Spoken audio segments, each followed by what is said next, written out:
Vic, hauling Enid and Wednesday with him, finally squeezed onto the upper deck for the best view, only to find Dracula and his old friends had already claimed the prime spot. Frankenstein. Frank tilted his stitched-together head back, admiring the sky and offering up a thickly accented compliment. "Ah, these fireworks are truly magnificent." Dracula gave him a disgruntled nudge with his elbow. "Hey, Frank, have you forgotten how you dove under the table the last time you saw a fire in my hotel?" "When I suggested fireworks for the hotel anniversary, you were the first to object," Frank replied. "Oh, come on, Dracula." Frank waved his massive arms. "This is a luxury cruise ship in the middle of the ocean. The atmosphere is completely different, okay? Uncle Frank, Aunt Eunice, Uncle Murray, Uncle Wayne, Aunt Wanda." Vic grinned and sidled through the circle, greeting them one by one while his eyes scanned the crowd. Is Uncle Griffin here?" "Oh, sorry." Something soft and squishy was under his foot. A muffled voice came from thin air. "It's fine. I can't feel my toes anyway. But Vic, try to watch where you're going. I'm invisible. I can't very well wear fluorescent shorts to say I'm here." "Aha, Vic!" The monster elders swarmed him at once. Frank wrapped Vic in a crushing bear hug. His strength was terrifying. "Good lad, you've grown sturdy." Vic winced, feeling his bones protest. "Oh, easy, Uncle Frank." Frank let go quickly and sheepishly scratched the back of his head. "Sorry, kid. These arms aren't used to gentle yet."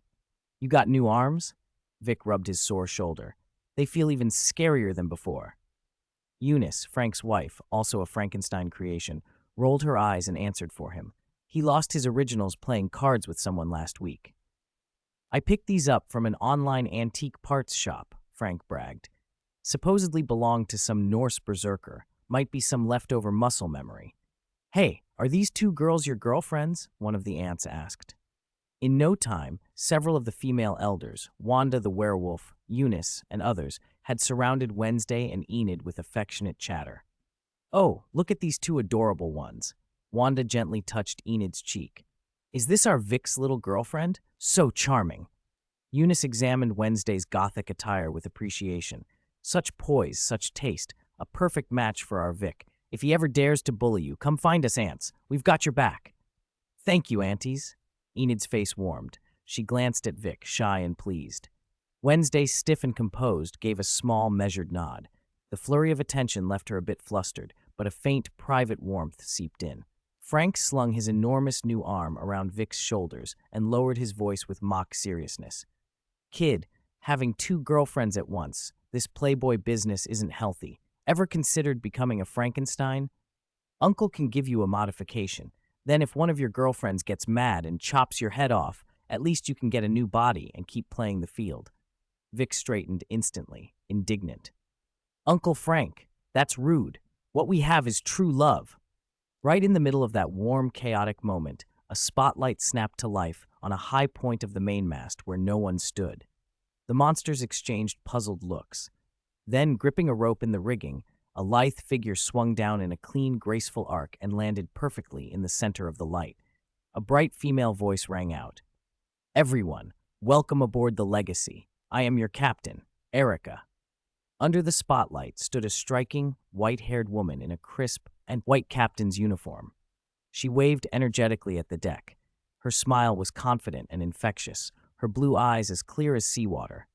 "Yes, as you can see, I am human," she declared, voice ringing across the deck. "But please, don't let that make you prejudge me. I've been so excited to invite you all on this voyage, the first truly luxurious monster cruise, that I could hardly sleep for nights." Her honest enthusiasm won the crowd instantly, and the deck erupted in cheers and whistles. Vic whistled with admiration. "This captain's got charisma, huh, Uncle Dracula? Uncle Dracula?" He turned to find Count Dracula frozen as if turned to stone. His mouth hung slightly open, his eyes fixed unblinkingly on Captain Erica. For the first time in his long, pale life, a flush dusted his features. Vic could even hear it, a loud drum-like thump-thump from Dracula's chest. "What's going on? Did he freeze up?" Vic said aloud, bewildered. "And what's with that heartbeat? Did his engine just kick in? Mavis, Mavis, come quick! Your dad seems to be having a heart attack." Mavis pushed through the crowd with practiced speed. "Impossible. Unless someone drives a wooden stake through him, Dracula can't have a human heart attack." "Wayne, half hidden under a tangle of wolf pups, squinted at Dracula, rubbed a clawed chin, and nodded toward Captain Erica. Actually, I think, Dracula's symptoms have a very specific cause. All eyes went back to the radiant captain. Erica smiled directly at Dracula. For him, it was as if he'd met a light brighter than the sun itself. She released the rope and landed lightly on the deck. The spotlight followed. Her uniform fluttered in the sea breeze as she spread her arms. "Monsters have lived in the shadows long enough," she announced. "You don't have to stay hidden anymore. You can stand tall, wave your claws or tentacles, and declare, 'We are here.' Before we reach our destination, you'll enjoy exquisite food, thrilling adventures, and endless entertainment." She paused to build suspense, then opened her arms wide with the thrill of revelation. That silent sunken island is silent no more. Yes, Atlantis. The deck exploded in cheers. Atlantis, legendary, mysterious, was irresistible. Vic let out another loud whistle, glanced at the still entranced Dracula, and whispered with a grin, "Now I get it, Uncle Dracula. No wonder your old heart, quiet for 100 years, is suddenly revving like it's got a motor. Turns out it's a heart flutter." Wondered too. 3 swimsuits, not wanting to be the third wheel, Vic walked Wednesday and Enid back to the changing rooms first. He kept chattering the whole way, dissecting Uncle Dracula and Captain Erica. Forget Uncle Dracula's distracted look. Did you see Captain Erica's eyes? She's definitely into him. That smile, that aura. All right, Casanova, you analyze everybody else perfectly, but when it's your turn, you procrastinate. Go change. Enid cut in with a laugh and shoved him toward a tiny stall in the men's room. Vic clung to the doorframe, poking his head out with a grin. "Actually, we could change together to save time." "No." Enid's face went scarlet. She shot him an embarrassed, furious glare and shoved his head back inside. With a clang, Wednesday, who had somehow produced an old-fashioned padlock, slipped it through the latch and clicked it shut. She dusted her hands and looked at the cubicle with the same unbothered expression she always wore, her voice flat and dangerous. "If you dare look, I'll gouge your eyes out." From inside, Vic protested, offended. "Hey, is there no basic trust between friends?" "That's exactly why we need physical isolation," Wednesday said sharply. "We trust you too much." An exaggerated sigh came from the other side of the door. 10 minutes later, Wednesday finally undid the padlock with a key that had appeared from nowhere. When the door cracked open, Vic's head shot out immediately. He'd planned to complain, but the words died when he took in the sight of the 2 girls already changed. His eyes went wide. Wow! Enid had chosen a canary yellow 2-piece. The top had a playful little bow, and the bottom was a skirted swim short that showed off her sunny figure. Vic stared so intently her cheeks warmed. She shyly used a hand to cover her chest. Her blue eyes dropped, lashes fluttering, but a sweet smile tugged at her lips. Wednesday wore a simple, inky black halter 1-piece. The high side cut showed her long, straight legs. The deep, open back framed the line of her neck and shoulders. She met Vic's stare with a single raised eyebrow and an expression as cool as ever. There was, if you looked closely, the faintest flicker of something like satisfaction in her dark eyes. She even turned her body just enough to show off the back of the suit, as if to ask, "Satisfied?" "You're both so beautiful." Vic sounded half-dazed. He clutched his chest with a hand, theatrically breathless. "My heart, it's pounding. This is definitely a magical attack." Enid giggled at his theatrics, scolding lightly. "Oh, stop it, you smooth talker." Wednesday, unmoved, offered another kind of help. "Need me to calm that rapid heartbeat?" Between 2 fingers, she produced a slender silver needle that gleamed coldly. Vic threw up his hands in surrender, still grinning. No, it's sincere, from the bottom of my heart." He looked between them and admitted, "Really, you both look amazing." "Consider yourself smart," Wednesday snorted and slipped the needle away. Enid looped her arm through Vic's and tugged him forward. "Let's just get to the pool. Don't keep everyone waiting." But Vic stayed rooted to the spot. Enid paused, puzzled. Wednesday folded her arms like someone who'd seen this all before. "Looks like Mr. Black messed up something again." Vic fidgeted, a blush creeping up his neck. "It's these swim trunks. They're unusual." Wednesday raised an eyebrow. "Weren't you going to wear those Hawaiian board shorts with flamingos?" They were questionable, but normal. "Yes," he scratched his cheek, redness deepening. Then I saw another pair on a rack and wanted to try a new style, and this happened. Swim trunks that made thick-skinned Vic uncomfortable? Curiosity snapped. Enid stood on tiptoe to peer under the door. Vic reacted faster, planting his head against the doorframe to block her view. "Wait, Enid, give me a second to prepare myself." A small smear of black oozed up from his shoulder, and a low, contemptuous voice came from it. "Trust me, little wolf girl, that thing is mortifying. I've already decided to stop appearing in the same frame as him, and I'm thinking of disabling visual sharing to avoid trauma. Even I, a girl, am not scared. What are you, a big man, being shy about?" Enid demanded. Curiosity won. She squeezed her head through the gap under Vic's arm and craned into the crack. She froze, as if someone had cut the power. Her eyes went huge, her pupils trembling. For 5 seconds, she didn't move. Then, like a well-wound toy, she stumbled back, yanked a pillow from the bed, and buried her face in it with a muffled, mortified shriek. "Ah!" Wednesday frowned. "Enid, what did you see?" Enid didn't answer. She writhed across the bed, face and ears burning, and hid under the covers. Wednesday didn't hesitate. She shoved Vic back into the cubicle and yanked the door wide open, then, 3 seconds later, slammed it shut so hard it made a resounding smack. Leaning on the cool door, she felt heat prick her cheeks in a way that had never happened before. Color rushed up her neck, staining the pale skin beneath her hairline. She drew a breath that came out more like a low, trembling growl. "Victor Black, you idiot!" A sea breeze drifted across the deck. Vic swaggered ahead, wearing nothing but an outrageously skimpy, nearly palm-sized bikini brief. His skin glowed in the sunlight, the smooth planes of his muscles shifting with each step, unconsciously seductive in a way he clearly didn't notice. Enid and Wednesday walked behind him, both slightly hunched, heads lowered, their steps stiff as if the planks underfoot were burning. Vic glanced back at his 2 girlfriends and shrugged with mock helplessness. "Come on, I don't even care. Why are you two so shy?" He sounded baffled but playful. Vic leaned toward Enid as if to tease her, and she immediately went beet red, whipping her face away and muttering, "This guy just doesn't get it." Inside, she was wailing. He has no idea how tempting he looks right now. Every pair of eyes on the cruise seemed magnetically drawn to Vic. The male monsters glanced with appreciation or envy. The females didn't try to hide the heat in their gazes. Whispers and whistles rose and fell. It wasn't entirely Vic's fault. He'd been raised by his sister Mavis, who, through some bizarre accident, left him with an instinctive, almost innate charm. Even when he acted eccentric or unpredictable, that charm radiated from him like second nature, and he was blissfully unaware of it. In something this minimal, it was amplified to the extreme. Enid couldn't help another stolen look at his torso.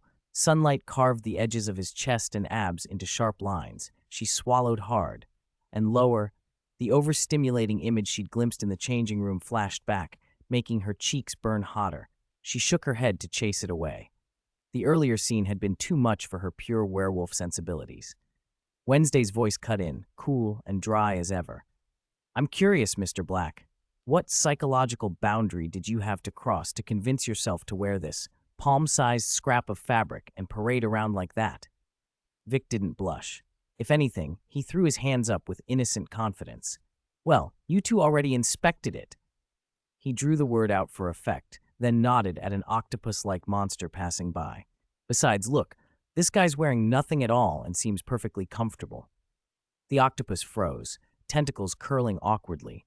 It stared at its own smooth, sucker-covered body, then at the better-dressed crowd, and let out a tiny, embarrassed whimper.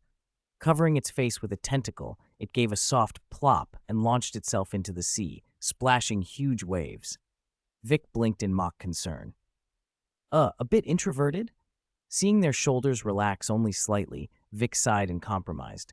The symbiote perched on his shoulder squirmed, then spat out a garish Hawaiian shirt. Vic shrugged it on and left it open. It didn't cover everything, but the extra fabric softened the shock somewhat. "Better?" he asked, tugging at the flashy fabric.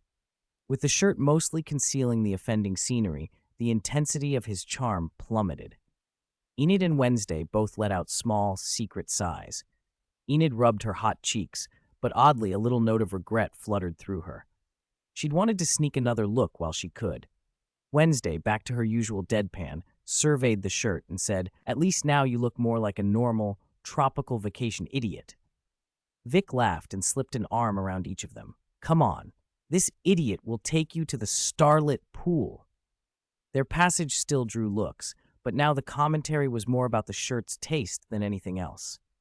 As they headed toward the pool area, Enid on his right, Wednesday on his left, Vic jabbered enthusiastically about what to do first. Then he stopped dead, eyes fixed ahead, jaw nearly scraping the deck. "My goodness," he managed. The two girls followed his gaze and froze. Count Dracula, usually immaculate in tailored black with an air of cold nobility, was wearing a Hawaiian shirt identical to Vic's, if not gaudier. It was half open over a pale, surprisingly well-kept chest. Below it, he wore tight white shorts, black knee-high socks, and polished white leather shoes. Worse, he was swaying his hips to some cheery music that seemed to come from nowhere, dancing with wild enthusiasm. His pale cheeks were flushed an unnatural red, his mouth stretched into an almost dazed grin, and his eyes were glazed. He seemed lost in his own little world, utterly oblivious to the horrified, amused, and scandalized stares around him. "Is he in love?" Enid asked, voice dry and incredulous. She couldn't reconcile this silly, flushed figure with the elegant vampire she knew. Wednesday watched for a beat, expression unreadable, then said with surgical precision, "No, he's become a pervert." Vic's face, once shocked, softened into a mixture of sympathy and amusement. He gave a mock-sage sigh. "Ah, love." He made a quick, practical decision. Looking at his two companions, they all knew what to do. "This is no place to linger. There's another pool over there. Shall we move?" Enid and Wednesday nodded in near-perfect synchronization and picked up their pace.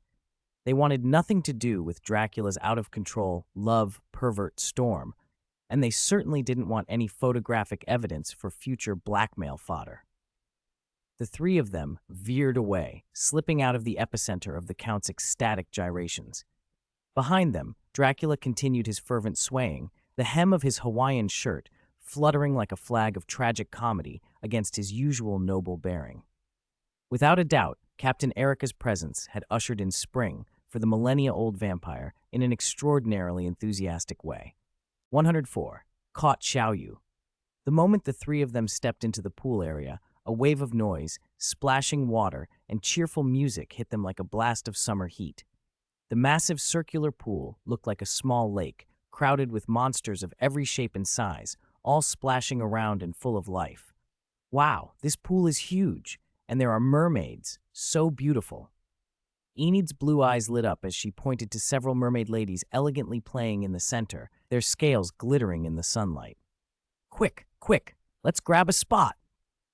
Vic scanned the area, and with a practiced eye, spotted 3 empty lounge chairs right next to each other. He grabbed his 2 girlfriends' hands and led them over. "Ah, so comfy." He flopped into the soft chair, crossed his legs, and let his bright beach shirt hang open, revealing his toned chest and abs. He gave off a lazy, confident charm. No sooner had he settled than a commotion rippled through the pool. Several Lamia, half-human, half-serpent maidens, had their eyes fixed on Vic. They stared so hard they lost focus and crashed into each other. Thump. Their tails became hopelessly tangled into a knot that looked like a giant bow. They fumbled and untangled themselves, faces flushed with a mix of embarrassment and irritation. Instead of swimming away, they exchanged glances, then began swaying their hips as they glided toward the shore, eyes burning. "Vic?" Enid puffed her cheeks like a small animal defending its territory, a mix of anger and worry on her face. She clumsily but determinedly began buttoning Vic's beach shirt from top to bottom, muttering, "Keep it buttoned. No more drawing attention like that." Wednesday said nothing, but her eyes were cold blades, fixed on the approaching Lamia. A low pressure seemed to emanate from her, and her icy glare felt like it chilled the water itself. Vic chuckled lowly, stretching an arm to pull both jealous Enid and stern-faced Wednesday into his embrace. When the Lamia reached the pool's edge and looked ready to speak, he offered a playful, apologetic grin. "Sorry, beautiful ladies. I already have owners, you see." He tightened his hold on the girls and smiled brightly. The Lamia's faces fell, disappointed. They flicked their tails, sending a few droplets into the air, and slid back into the deeper water with reluctant sighs. Vic leaned toward his girlfriends, eyes amused. The way you two get jealous is adorable. Damn, I should have brought a camera. I'd have saved that expression forever. In your dreams, Enid thumped his chest playfully, though she nestled closer into his arms, her cheek pressed against his buttoned shirt, feeling the warmth and steady heartbeat beneath. Her earlier annoyance dissolved under his straightforward charm.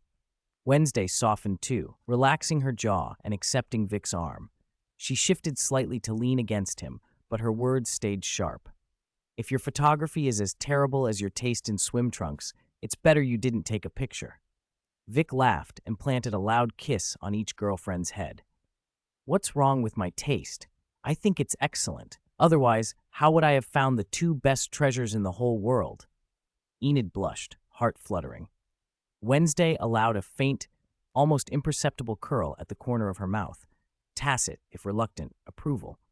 Vic's gaze swept the area and landed on a werewolf couple trudging nearby, utterly drained.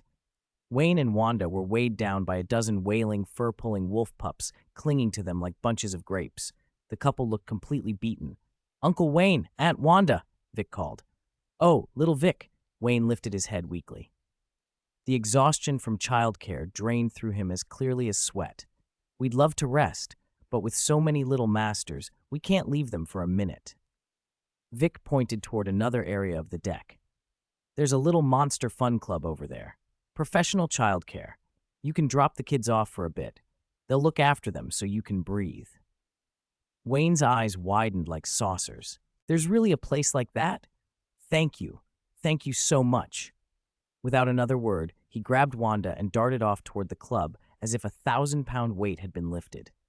The wolf pups bounced and howled in their wake. "They really have it tough traveling with dozens of kids," Enid said sincerely as she watched them go. "Maybe you'll be like that someday," she added, teasing. Wednesday eyed Enid's flat stomach and dropped a casual bombshell. "I wouldn't have that many." Enid's face went red as a tomato. "Oh?" Vic's mouth curved into a mischievous smile. He leaned to Enid's ear and whispered, "Then how many would Enid be willing to have for me?" "Vic?" Enid batted him harder, mortified. "I'm joking. Just joking." Vic laughed and hugged her tighter. "But you're wrong about one thing. The Wayne family never leaves a family member behind." "What? You mean—" Enid's mind flashed to the infamous wolf tide at Nevermore Academy, over 400 wolf pups surging like a tidal wave. Before she could finish the thought, a loud whistle sounded across the deck. Heavy, drum-like running sounds thundered down the walkway. "Awoo! Woof! Woof! Woof!" "Make way!" The dark wolf tide charged over the deck. Hundreds of wolf pups of every size surged like a flood, rampaging with excited abandon. Passengers scrambled aside as chaos swept through. Caught in the stampede was a small figure in a Halloween witch costume who'd been trying to sneak off for an adventure, Jade. She screamed as she was knocked and tossed like a leaf through a storm. After a dramatic, terrifying ride, a burst of momentum sent her flying in a parabolic arc toward the pool. Vic shook his head, amused but alert. From his sleeve, Venom's black tentacles shot out like agile ropes, snaring the screaming witch midair and hauling her safely to the shore. "You okay, little one?" he asked. Jade patted her chest, breathless. "I'm okay. Thanks, wait." Her eyes widened as she recognized him. She pointed a tiny finger. "It's you, the big bad guy." "Oh ho?" Vic cocked an eyebrow, smiling. Venom's tentacles spun her so she hung upside down, face level with his. "So it's you. If I remember right, your name's Jade? Put me down. Bad guy. Uncle Long won't let you get away with this." Hanging upside down, she waved her fists valiantly. Vic only smiled wider, like he'd found a new, entertaining distraction. "Jackie Chan? He's here too? Interesting. What are you two humans doing on a monster cruise ship? Don't tell me it's about causing trouble." "Come on, Xiaoyu, smile." "Come on, Xiaoyu, smile." It couldn't be this coincidental, could it? Vic muttered to himself. How were these 30 falling into his hands one after another, like they'd grown legs and walked over? At this rate, he could wrap the whole plot up in half a movie. He'd clearly planned to set the talisman business aside and enjoy his vacation. Instead, fate seemed to be practically force-feeding him, offers you can't refuse. What do you do when a bowl of fragrant rice is slapped right under your nose? Wave it off and spit it out? Might as well eat. "You big bad guy, I won't tell you anything," Xiaoyu hissed. Even hanging upside down, cheeks flushed, she glared at Vic like she meant to kill him with her eyes. "Oh, still stubborn, huh?" Vic's smile widened, amused. A black symbiote tendril, Venom, coiled around Xiaoyu's ankle and began swinging her in a slow, rhythmic arc. She swung back and forth like a pendulum. "You big bad guy. Put me down now. If you've got the guts, let's have a one-on-one." Xiaoyu waved her fists, trying to keep up the tough act, but the swing was making her dizzy. "Ah, kids are just so full of energy," Vic said, picking at his ear with mock casualness. "Venom, crank it up a bit. Help her burn off some of those extra calories." "Roger that, boss," Venom obliged. Xiaoyu went from a gentle sway to a full 360-degree spin worthy of Dennis and Wednesday's favorite amusement. The deck, the sky, the pool, Vic's infuriating grin, all blurred into streaks of color. "Wait! Stop! I was wrong. I'm gonna throw up! Ah!" "Vic, don't bully children." Enid stepped forward, unable to watch.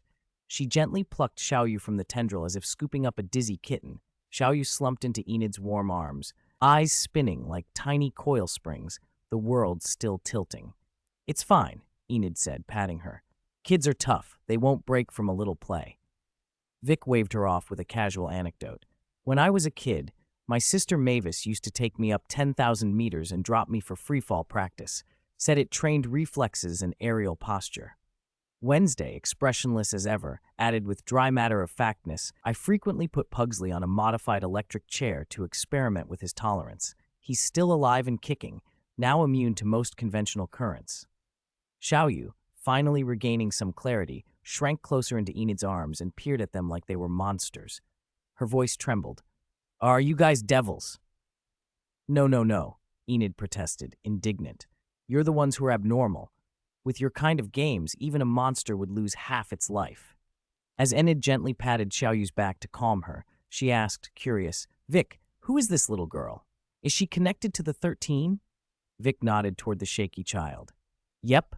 The 7 was generously donated by this little one's uncle. And," he turned to Enid, his smile folding into something sly, "that Super Moose plush you adore, that was a welcome gift from this young lady."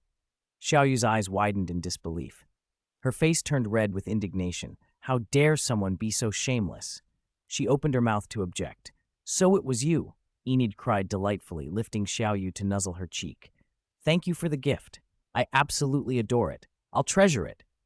Enid's earnest, sun-bright smile did something to Xiaoyu. The accusation stuck in her throat. Up close, Enid looked overwhelmingly cute and sincere. Xiaoyu's practiced indignation melted. After a long struggle, she could only mutter, half angry, half reluctant, you have to take good care of it, okay?" Absolutely." Enid grinned like a little son. "How about this?" she said, still holding Xiaoyu and looking at Vic. "Big sister will treat you to a drink, and you'll pay for it, big brother." "Huh? Enid, you want me to treat this little brat who just called me a bad guy?" Vic protested, pointing at his own nose in mock wounded pride. "I want one." Xiaoyu seized the moment and glared at Vic as if she could claw back all the humiliation and the loss of the super moose. "The most expensive one, the biggest cup." Faced with the 2-on-1, Vic shrugged, but a tolerant smile lingered. All right, the biggest, most expensive one. Hope it bursts you, you little brat. I want that one, and that one, the one with the little umbrella and a cherry on top." Xiaoyu clung to the counter and pointed at the gaudiest drinks on the menu, planning to eat him out of house and home. Vic was surprisingly indulgent. He snapped his fingers. "One Rainbow Swirl Supreme for the young lady here, and add a Pop Rocks Horror Cup." He turned to the others. "What would you two lovely ladies like?" "I'll have a strawberry milkshake," Enid said sweetly. Wednesday's eyes skimmed the menu and stopped at the dark kiss. Squid ink, blackberries, and a splash of rum, the rim dressed with an edible bat-shaped chocolate. She nodded once. "This one." The drinks arrived quickly. Xiaoyu's Rainbow Swirl Supreme was nearly as big as her face, bubbly, colorful, with a paper umbrella and a tiny merry-go-round on the straw.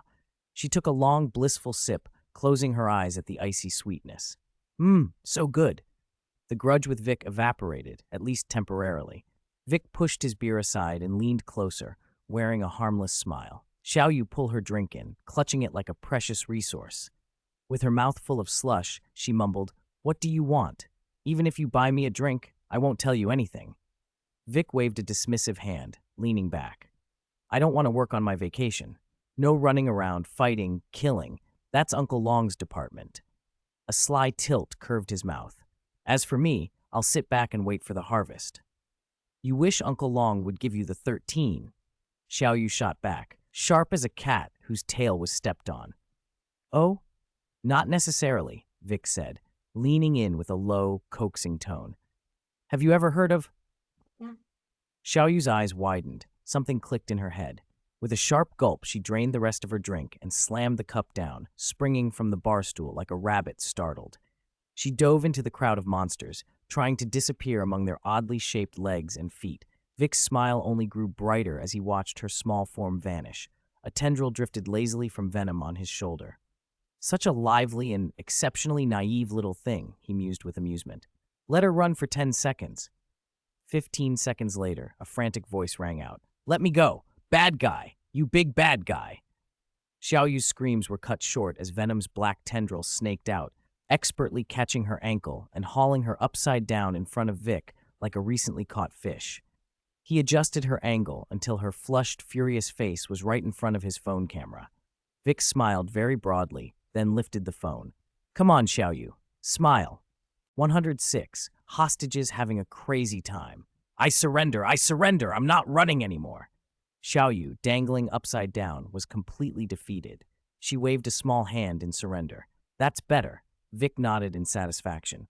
The venom-like tentacle loosened, and Xiao Yu dropped nimbly back onto the deck. Vic reached out and ruffled her hair into an even bigger bird's nest, making the already messed-up escape look even worse. With her hair now a glorified tangle, Xiao Yu pasted on an exaggeratedly obedient smile, her eyes forming crescent moons.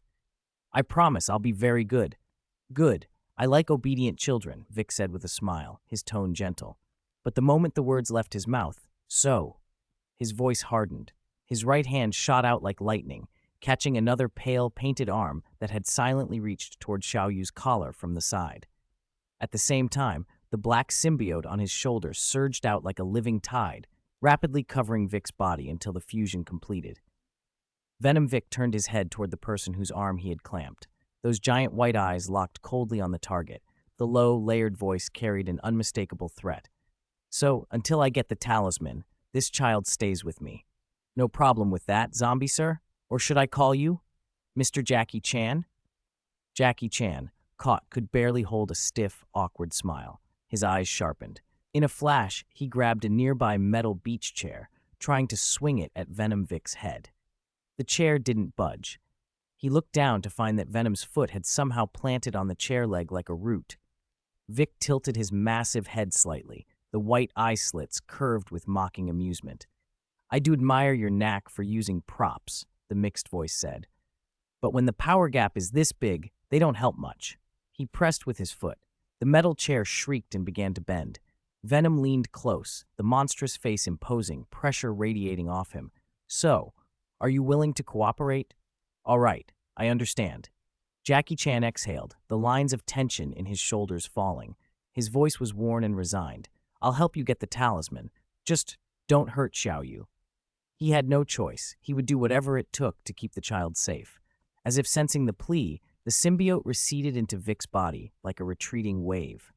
Vic returned to his normal form, rolling his eyes in exaggerated frustration at being misunderstood. Don't make me out to be some supervillain who kidnaps children and murders hostages, he grumbled, rubbing his wrist as though the Venom stage had been a minor inconvenience.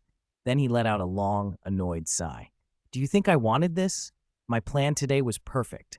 Take my 2 girlfriends ziplining, try some water slides, dive to see the underwater volcano, sunbathe and eat on the private beach, then rent the 3D cinema for a movie, a fulfilling, romantic getaway.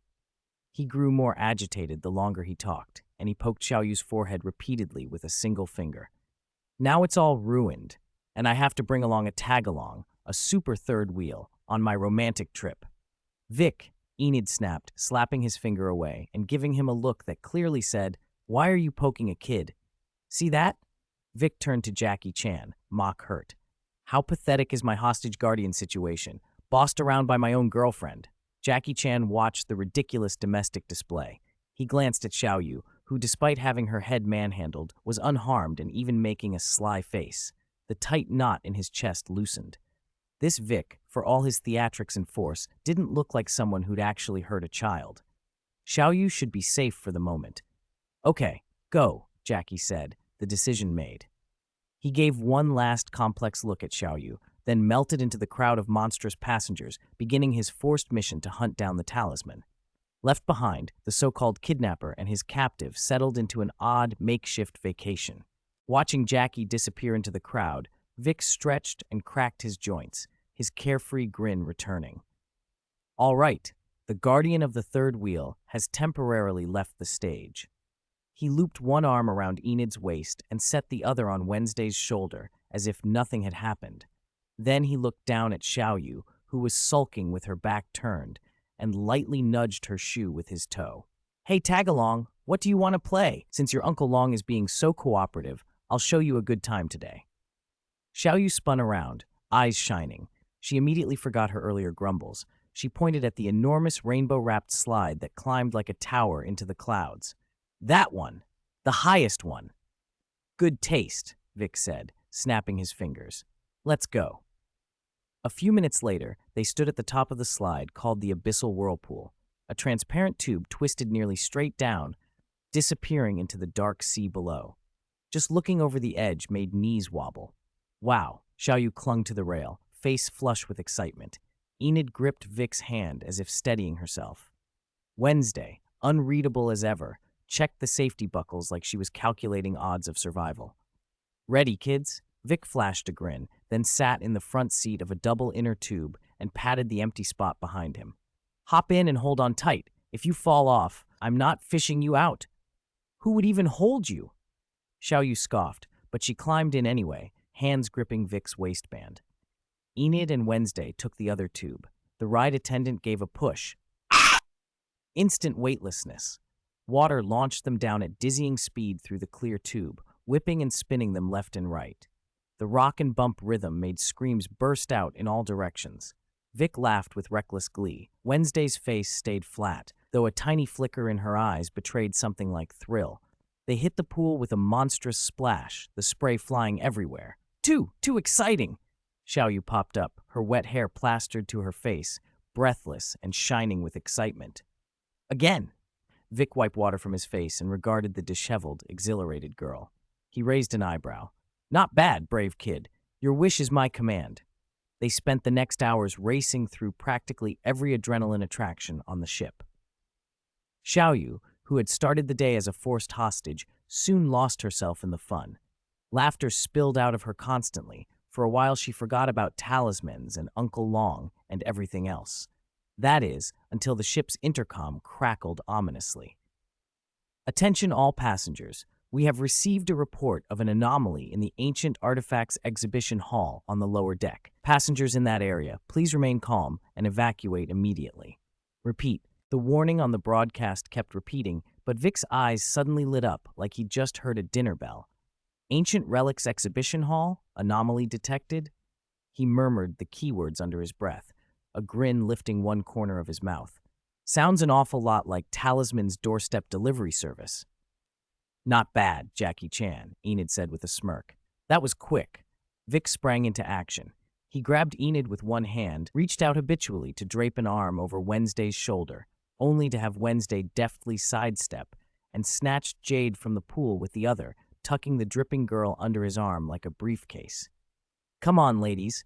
Looks like our holiday special is starting early. You're hostage, Wednesday said flatly, pointing at the squirming girl on his arm. Oh, right. Vic smacked his forehead. Minor detail.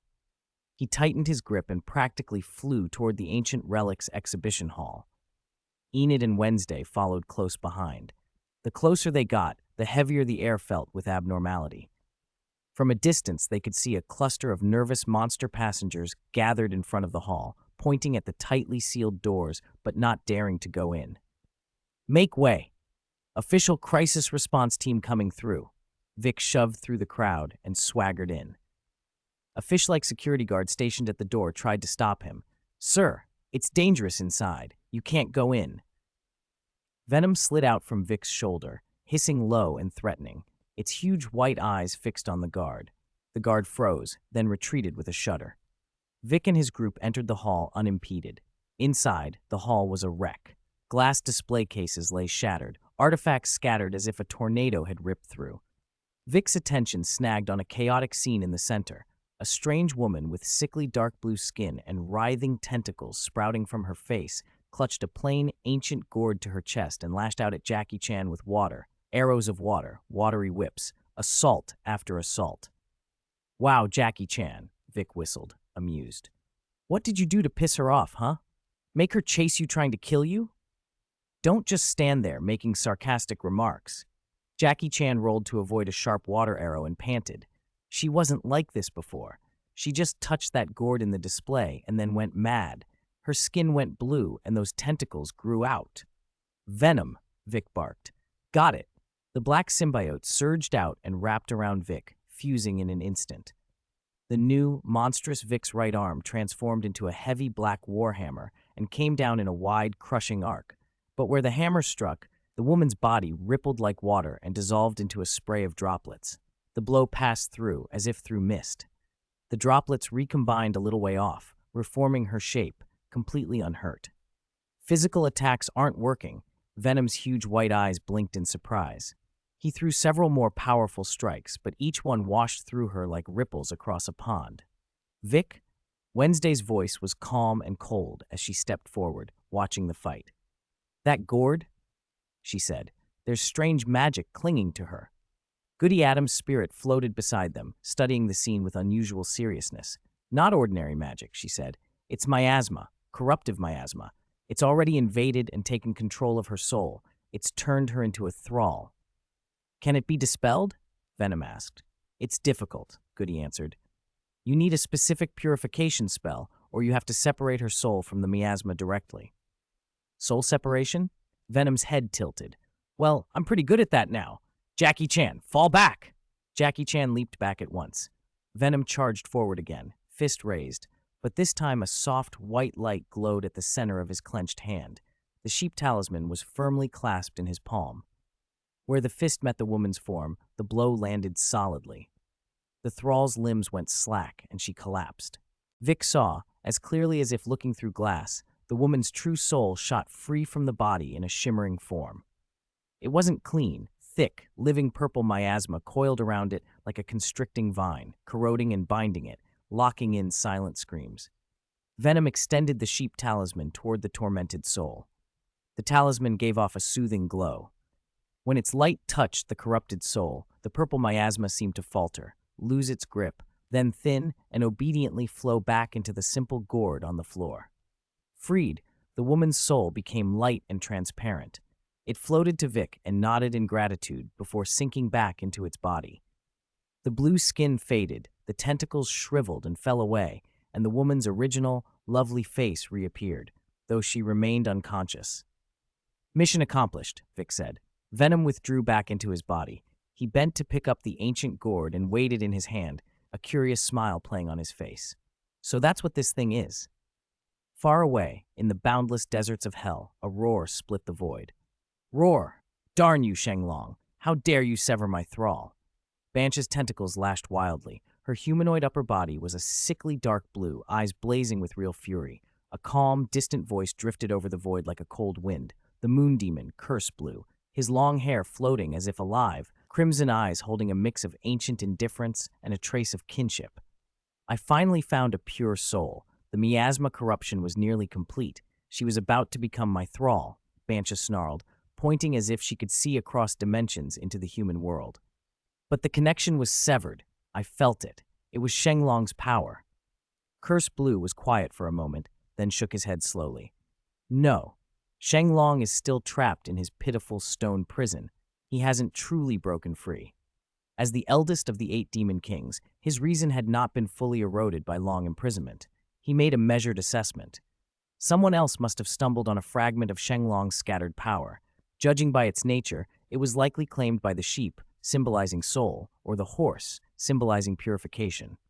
"So my thrall is gone for nothing?" Bansha raged, churning the black sea with her tentacles. "Patience, sister." Curse Blue's voice took on an older cadence. trying to soothe her. You are actually fortunate. The vessel that imprisons your source miasma, the artifact left by the one who banished you, is slowly sailing toward your kingdom. And right now, Shenlong's zodiac dragon, the symbol of boundless energy, has accidentally fallen into the ruins of your realm and awakened your Atlantis. That allows you to mobilize power close to your kingdom even from here in hell. Bansha's breath came faster as Curse Blue continued, voice low and tempting. Once that artifact enters Atlantis' domain, the water laws there, sharing your origin, combined with the magics Shimu and I have researched for years. You'll have a good chance to use a new thrall infected by your miasma as an anchor, projecting part of your will and power back into the human world. Return to the human world. Bansha's tentacles trembled with excitement. Curse Blue drifted beside her, staring into the endless black with that same indifferent tone. Take your time. Wait for the right moment. It's not likely, surely it's not the case, that your revived Atlantis will be destroyed again and that the miasma inside the deity's artifact will be completely exhausted at the same time, is it? He chuckled dryly, a sound threaded with mockery toward fate. What are the odds of something so coincidental? 108. Try the demonic energy. Taste the saltiness. Curse Blue's analysis had been calm and meticulous. He had gone through almost every conventional possibility, but he had missed one thing, the diversity of the human species. Especially someone like Vic, who even among humanity's kaleidoscope was a peerless oddity.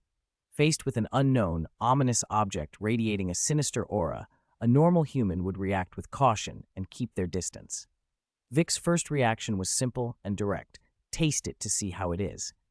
Not helping matters was the venom living inside him, a presence that constantly egged him on and had absolutely no concept of limits when it came to eating. "Vic, quick, taste it," the parasite hissed. Venom's huge white eyes were fixed on the gourd's opening. Its viscous black form writhed and quivered with craving, practically drooling. Ah, this intoxicating scent, this richness. Even if I love chocolate, this blows chocolate out of the water. If Venom hadn't tried before and failed to touch the ethereal demonic essence directly, it would have swallowed the whole thing, leaving no chance for Vic to act. But it could share the experience with its host. Vic pulled the stopper out of the ancient gourd. Without even looking down, he tipped his head back, and with a single gulp, poured it into his mouth. The motion was so fluid, so automatic, like trying a new soda flavor. "Vic, stop!" Wednesday's shocked shout and Enid's scream came at the same time, but they were too slow. Vic's impulse was instinctive, almost reflexive, like a curious toddler shoving something unknown into its mouth. There was no time to stop him. A cold, viscous sensation slid down his throat, tasting of sweet iron and ancient rot. To Vic, it felt odd, an unusual texture more than anything. Venom, on the other hand, was ecstatic. "Vic, another sip, quick, one more big gulp," it roared through his mind. Black tentacles burst uncontrollably from Vic's shoulders and back, flailing like a beast at a rock concert, twisting and thrashing to some infernal rhythm. It gave a hoarse, off-key hum. 3 days and 3 nights, in the dead of night, keep dancing without rest. Let's get hype. Venom's mania infected Vic. Restlessness and an irrepressible urge rose from deep inside him. His vision doubled, his head swam, and a foolish grin crept across his face. "Hey, good stuff. Gotta share." His eyes glazed, his tongue thickened, and he grabbed the gourd, lunging for another reckless gulp. "Vic, stop drinking." Enid leapt forward to snatch the gourd. Wednesday grabbed Vic's wrist with cold, clammy fingers, trying to snap him out of it with pain. But Vic's strength in that moment was terrifying. He shook free and kept drinking, heedless. In the boundless hell, distant and vast, Bansha screamed. "No, my essence! Why did it decrease so much?" Her voice echoed through the void, a mixture of panic and fury. Just then, the demonic essence in the gourd dropped by a full 1/10, and I didn't detect any new followers being successfully transformed. "Big brother, this isn't right." She reached for help from the moon demon Curse Blue floating nearby. A flicker of gravity touched his crimson eyes. He extended a pale finger to Bansha's forehead and chanted ancient incantations, tracing complex patterns in the air. A faint resonance linked their realm to the human world. A blurry, rippling image blossomed in hell, the cruise ship's exhibition hall. A black-haired human boy, flushed and unfocused, wore a frenzied, idiotic grin. He was hugging the ancient gourd and drinking its contents like soda. Black tentacles danced across his body as if the two were throwing a heavy metal party. Curse Blue, always the abyssal calm, felt something crack in him for the first time. His crimson pupils constricted painfully. Could a carbon-based life form actually do this? Treating condensed demonic essence, something that erodes minds and corrupts souls, as if it were an energy drink. This was beyond comprehension. My essence! This lunatic! What is he doing? He's devouring my essence. Bancha howled, every part of her boiling over with rage and heartbreak. Can't we just corrupt him directly? Curse Blue forced his voice to stay steady.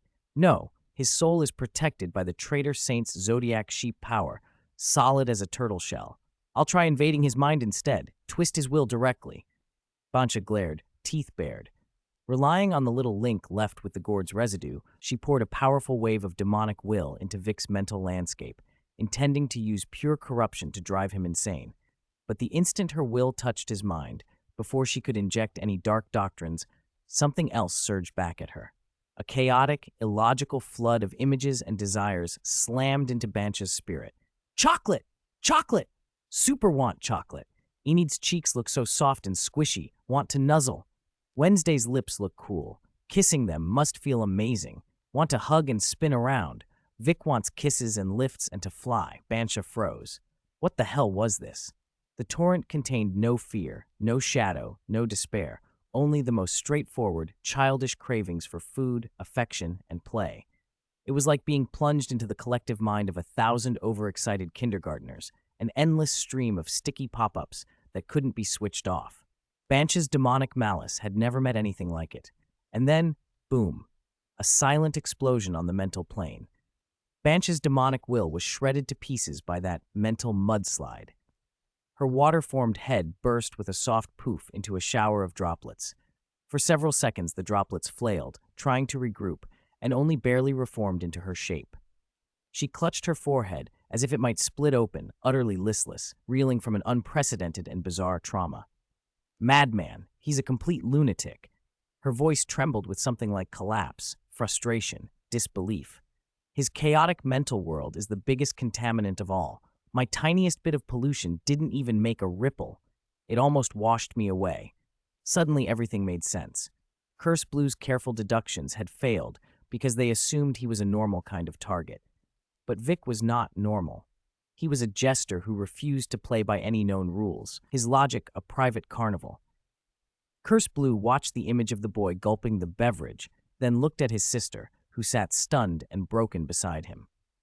For the first time, the eternal calm on his face was pierced by an emotion he had never felt before: speechlessness. His earlier smug line, "How could there be such a coincidental thing in the world?" felt like a slap to his own face. The world, it turned out, did indeed contain such impossible coincidences, and they had just bumped right into one. Vic! Two low growls, choked with suppressed fury, doused Vic's high like a bucket of ice water. He froze. When he turned, Enid and Wednesday were standing shoulder to shoulder. Enid's sapphire eyes were misty, rims a little red. Wednesday's perpetually frozen face seemed to be covered in a thin layer of frost. Her dark eyes looked like they could throw icicles. Vic deflated instantly. He slipped the gourd behind his back without thinking, straightened up, and lowered his gaze, all submissive penitent. He looked exactly like a kid caught by the head teacher. Venom on his shoulder, however, hadn't entirely come down from its earlier revelry. Several inky black tendrils still swayed as if to a private beat. One poked at Vic's head. "Bro, why'd you stop? Let the music play. Let the dance continue." Venom's raspy complaint leaked out. Only then did the symbiote register the two stares that could freeze it solid. It shrank back, all tendrils whooshing inward. Sishembre became a limp, puddle-like black mass that draped over Vic's shoulder like an ordinary shawl. Sorry. Vic's voice was barely a mosquito's hum. He hung his head even lower, radiating, "I know I messed up." "Do you even know what you did wrong?" Enid asked, the tremor in her voice betraying a mix of fear and anger. "You just put some random weird thing in your mouth? You can't just taste stuff like that. What if something went wrong? You scared us half to death." Vic looked up at her with a pitiful, guilty expression. The manic sparkle in his eyes had softened into watery puppy dog sorrow. His lips quivered in a perfectly timed pout, on the verge of spilling golden tears. Enid's scolding dissolved the moment she saw him. All the harsh words she had lined up clogged in her throat. Her sternness softened against her will. Don't, don't look at me like that. She tried to sound firm, but it came out weak. That trick won't work on me. Fine, you win. She turned away in mock annoyance and shoved the job of disciplining him onto Wednesday.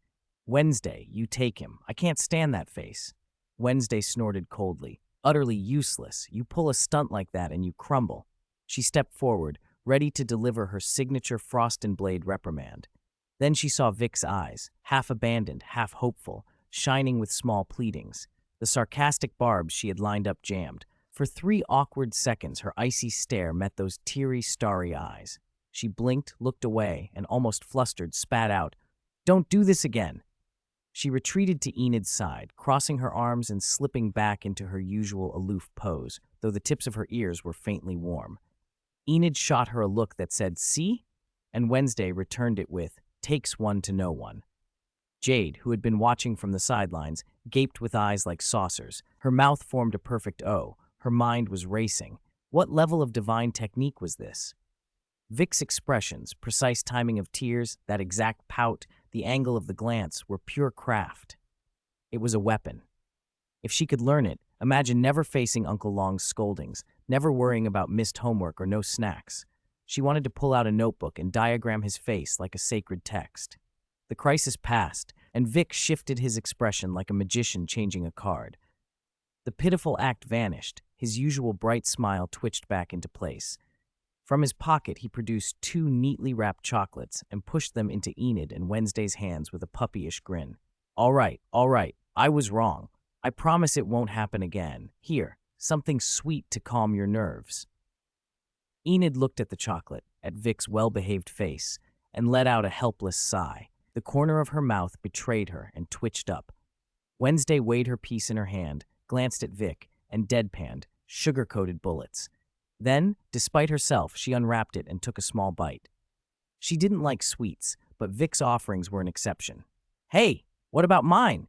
Jade protested, stamping a tiny foot. "Kids get cavities if they eat sugar at night," Vic countered with mock-serious logic. "You're discriminating against minors." Jade pouted, cheeks puffed. Vic grinned and ruffled her hair, drawing an indignant squeal from the girl. After that little interlude, his attention went back to the ancient-looking gourd hidden behind his back. "So, what exactly is this thing?" He rubbed its cool, glazed surface with renewed curiosity. "Tastes weird.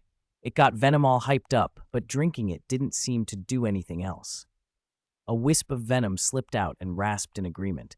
Tasted like oolong tea that could start a fire. Kind of heady. The after effects are strong, though. Goody's spirit, who had been watching silently, floated closer. Her translucent finger pointed at the gourd, her brow furrowed. "This vessel is extraordinary. I can sense a very ancient, powerful aura, full of light and purifying energy." "This is no ordinary artifact," she continued, her voice grave. "More like a token left by some powerful deity, used to seal or banish demons." She hesitated, then added, "That wisp of demonic energy Vic drank, it was probably a scrap of a demon stripped away when it was sealed." Vic hurried over to the smashed display case, dug through the debris, and fished out a mostly intact information plaque. He blew the glass powder off, and under the gallery's emergency lights, read aloud, "Divine Token, the magical gourd of Tigwai Li, one of the 8 immortals. Legend says the crippled immortal used this very object to banish Bansha, ruler of the Atlantis Kingdom and wielder of the Water Authority, into the endless hell." He tossed the plaque aside. It clanged against the floor. "Wow," Vic whistled, eyes bright. "Atlantis, a water demon named Bansha, sounds way cooler than that broken saint stone." "Good heavens above," Uncle Long suddenly wailed, clutching his head with both hands as if the world had just tipped. "Isn't one saint artifact enough? How did another Bansha show up? And the ruler of Atlantis, no less? How many of these things are hidden in the world?" Darkness crept into his vision. A heavy sense of powerlessness and dread washed over him, the weight of protecting the world mounting yet again. He had wanted nothing more than quiet, safe archaeology. 110. Dracula's love advisor. Watching Jackie Chan look as if the sky was falling, Vic couldn't help curling his lip. Hey, brother Jackie, can you just relax for a second? He strolled over and nudged the nearly petrified Jackie Chan with his elbow, wearing an expression that said, "You're overreacting." Demons are like weeds. Cut one down and another pops up. Can you really waste time fretting over every single one? He rubbed his chin, eyes flicking around with a calculating gleam as a scheme formed. Besides, with Shendu's mess, we've been running around like mad. Well, mostly you. How many did you actually catch? This new Bancha sounds like she came with a much bigger fortune. Atlantis, a lost kingdom. Think of all the treasures there. Vic's excitement built as he spoke. He slapped Jackie Chan's shoulder so hard the stunned man nearly staggered. So, brother, open your mind. Don't keep thinking only about shoving them back into hell. That's exhausting. We should be thinking about how to squeeze some benefits out of this. He leaned in, lowering his voice and offering a sly grin that suggested he was imparting deep wisdom. Looting one demon's estate is one thing. Looting two? Different story. Nothing shameful about it. We might even get rich. Jackie Chan was dumbfounded by Vic's shocking theory of demon economics, mouth hanging open, utterly speechless. He glanced from Vic's eager, calculating eyes to the gourd in his own hand that was nearly drained, and a strange thought crept in. Compared to this man, the demons didn't seem nearly as unpredictable. At least he could make some sense of a demon's logic. Vic, on the other hand, was a walking chaos engine. Jade's eyes sparkled as she listened, nodding like a chick pecking at grain. Adventure, treasure hunting, taking from bad guys, and getting rich. Now that was living. Enid, meanwhile, face-palmed helplessly, both amused and exasperated at her boyfriend's knack for turning any crisis into a business opportunity. Wednesday wore her usual detached, unsurprised expression, as if she'd fully expected Vic to think this way. Vic didn't care what anyone thought. He tucked the gourd into his coat like a prized artifact and patted it. All right, since we've picked up a hidden quest, we absolutely have to explore this cruise ship properly. He waved his hand with theatrical cheer. Let's go, babes. And you, little tag-along. He scooped the protesting Jade under his arm and led the group away from the wrecked exhibition hall, swaggering past a still befuddled Jackie Chan. Jackie Chan stood alone amid shattered display cases and the shadow of the water demon, wind pulling at his hair, seriously wondering if he should change careers, maybe open a children's martial arts school. Teaching kids to punch was probably less life-threatening. Meanwhile, in hell, Bancha, who had vaguely heard Vic's loot the estate theory through their residual connection, was boiling with rage, countless tentacles lashing the scorched ground. Shameless, greedy, despicable human, I'll turn him into sashimi. Curse Blue stood quietly nearby. Watching the scene unfold, he began to suspect the reason the 8 demons had been sealed by the immortal sages long ago wasn't for lack of power, but because humans were the ones with unhinged, twisted ideas. Just as Vic's group stepped out the door, Captain Erica hurried over with several crew members. Dracula followed behind, doing his best to maintain the poise of a vampire noble. The faint upward curl of his lips and the brightness in his eyes betrayed him. "Hi, Captain Erica." Vic grinned and waved. "Don't worry. Yours truly handled the trouble in the exhibition hall." "Really?" Captain Erica visibly breathed a sigh of relief, gratitude spreading across her face. "Then I truly must thank you, Vic. As expected of the son raised by Mr. Dracula, you can be relied on." Vic raised an eyebrow, catching the double meaning. She was praising him, but even more, she was praising Uncle Dracula. He turned and winked at Dracula, offering a mischievous, knowing look. Dracula acknowledged the signal, clearing his throat awkwardly. A faint blush touched his pale cheeks, and he straightened his back instinctively.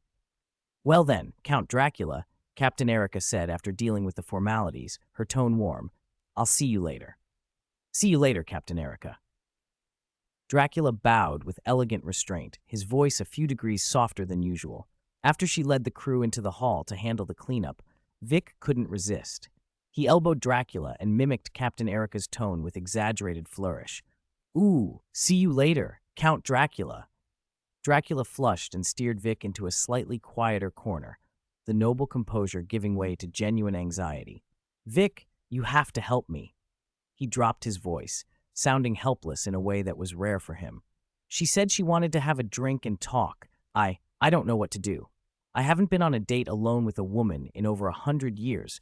You're definitely more experienced than I am. His gaze flicked pointedly to Enid and Wednesday standing nearby. Vic blinked, then puffed out his chest with a look that said, "Who else but me?" "Oh, of course, me. When it comes to this, I'm an expert. Don't worry, Uncle Dracula. Leave it to me. I'll craft a flawless Captain Conquest plan for you." Enid covered her mouth, shoulders shaking as she tried to stifle her laughter, her eyes crinkling. Wednesday, however, let out a cold, dry sneer and offered a blunt assessment. "He actually dares to ask Vic?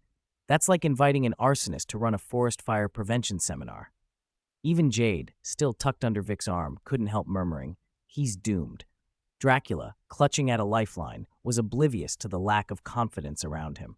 He looked at the self-proclaimed expert with blind trust and hopeful anticipation. Vic rubbed his hands together, eyes shining as unreliable romantic schemes began tumbling through his head, ready to show off his skills. 111, Dracula's date. "Listen, Uncle Dracula." Vic stood with his hands on his hips, looking every bit like a self-styled romance coach. "Those sonnets of yours, like your eyes intoxicate me like the blood moon, might have worked 100 years ago, but now, way too old-fashioned." Dracula frowned and adjusted his cuffs with the formal stubbornness of vampire nobility. Expressing feelings sincerely value, honest sentiment is what moves people. Vic waved a hand as if the answer were obvious. Feelings matter, of course, but the packaging has to match the times. He snapped his fingers and, deciding to demonstrate, turned to Wednesday. His usual cynical expression melted into focused intensity. His gaze was almost compelling. "Wednesday, do you know? Every time I see you, it's like seeing the deepest midnight. My restless heart finds its only peaceful harbor. I would rather be lost in your darkness forever than bathe in the dull sunlight." Wednesday, who'd been watching with folded arms, paused for the briefest moment. A nearly imperceptible blush flickered across her pale cheeks. She averted her eyes in an oddly human way and gave a soft huff. Smooth talker. But the corners of her mouth softened ever so slightly. Vic immediately turned to Enid, his smile bright and warm, all teenage affection. "Enid, my little wolf girl, your smile outshines the roundest full moon. Every time you come near, I feel wrapped in calm moonlight. I wish I could turn into a little puppy and roll around in your arms forever," Enid answered, voice breathy and embarrassed. Enid flushed, her blue eyes swimming with shyness. She playfully punched Vic on the shoulder. "Vic, don't say stuff like that so suddenly." Still, she edged a little closer. Dracula watched, dumbfounded. Not because Vic's techniques were some flawless art, but because every line, however practiced, poured from a real place. The sincerity in Vic's eyes made the words feel almost tangible. Vic wondered if Dracula thought the little handbook Mavis had given him was some bootleg. It wasn't. It was a genuine modern guide on courting, and its central lesson was simple. Sincere feelings delivered properly hit straight for the heart. Vic had only picked up the basics, mostly to flirt and be charming with his girlfriends, but the instinct was there, and it worked. "See, emotion is the core, but delivery needs skill and sincere packaging. To handle a modern, independent woman like Captain Erica, you have to change your routine." Xiaoyu's eyes lit up. She fished a tiny notebook and stub of a pencil from somewhere and started scribbling furiously, muttering under her breath. Keywords: midnight, tranquility, lost, target, cold type, full moon, sunlight, puppy, target, cute type. Oh my God, these are all key points. Dracula looked from Vic's practical demonstration to his own vellum stuffed with classical verses and hesitated. Maybe, just maybe, the kid had a point. After a rapid drill in things like listen more, talk less, smile at the right moments, and offer specific praise, Vic checked the time and then, without a word, steered the nervous, stiff-limbed Dracula toward the agreed meeting place. "You can do it, Uncle Dracula. Remember, you're an elegant vampire count." Vic clapped him on the back. "You got this." "Ah, yes? I can do it," Dracula repeated, inhaling deeply. He forced a polite smile and murmured his mantras under his breath. Vic, Enid, Wednesday, and Xiaoyu tucked themselves behind a thick coral pillar to watch. At first it went perfectly. Captain Erica arrived, the moonlight catching in her silver hair, tracing the line of her cheek. She greeted Dracula with a warm smile. Dracula moved with the composed grace of someone centuries old and pulled out a chair for her. He was undeniably handsome under the lights. There was a hushed, mysterious charm about him. Captain Erica looked impressed. "It's working," Vic whispered, high-fiving Enid in secret. Then, Dracula opened his mouth to deliver the modern compliment Vic had coached him on, and disaster struck. He searched desperately for the right words and, with the best intentions, tried to praise her eyes. "Captain Erica, your eyes are like two perfect circular nautical compasses, very, very precise and directional." Captain Erica's smile faltered. She blinked slowly. Compasses? She probably had never been compared to nautical instruments in her life. Sensing the mood had gone wrong, Dracula panicked and attempted to change the subject. "Lovely night, isn't it?" Erica glanced out at the starlit sky and then back at him, forcing a polite smile. "Is it? It's fine, I suppose." What followed was conversational chaos.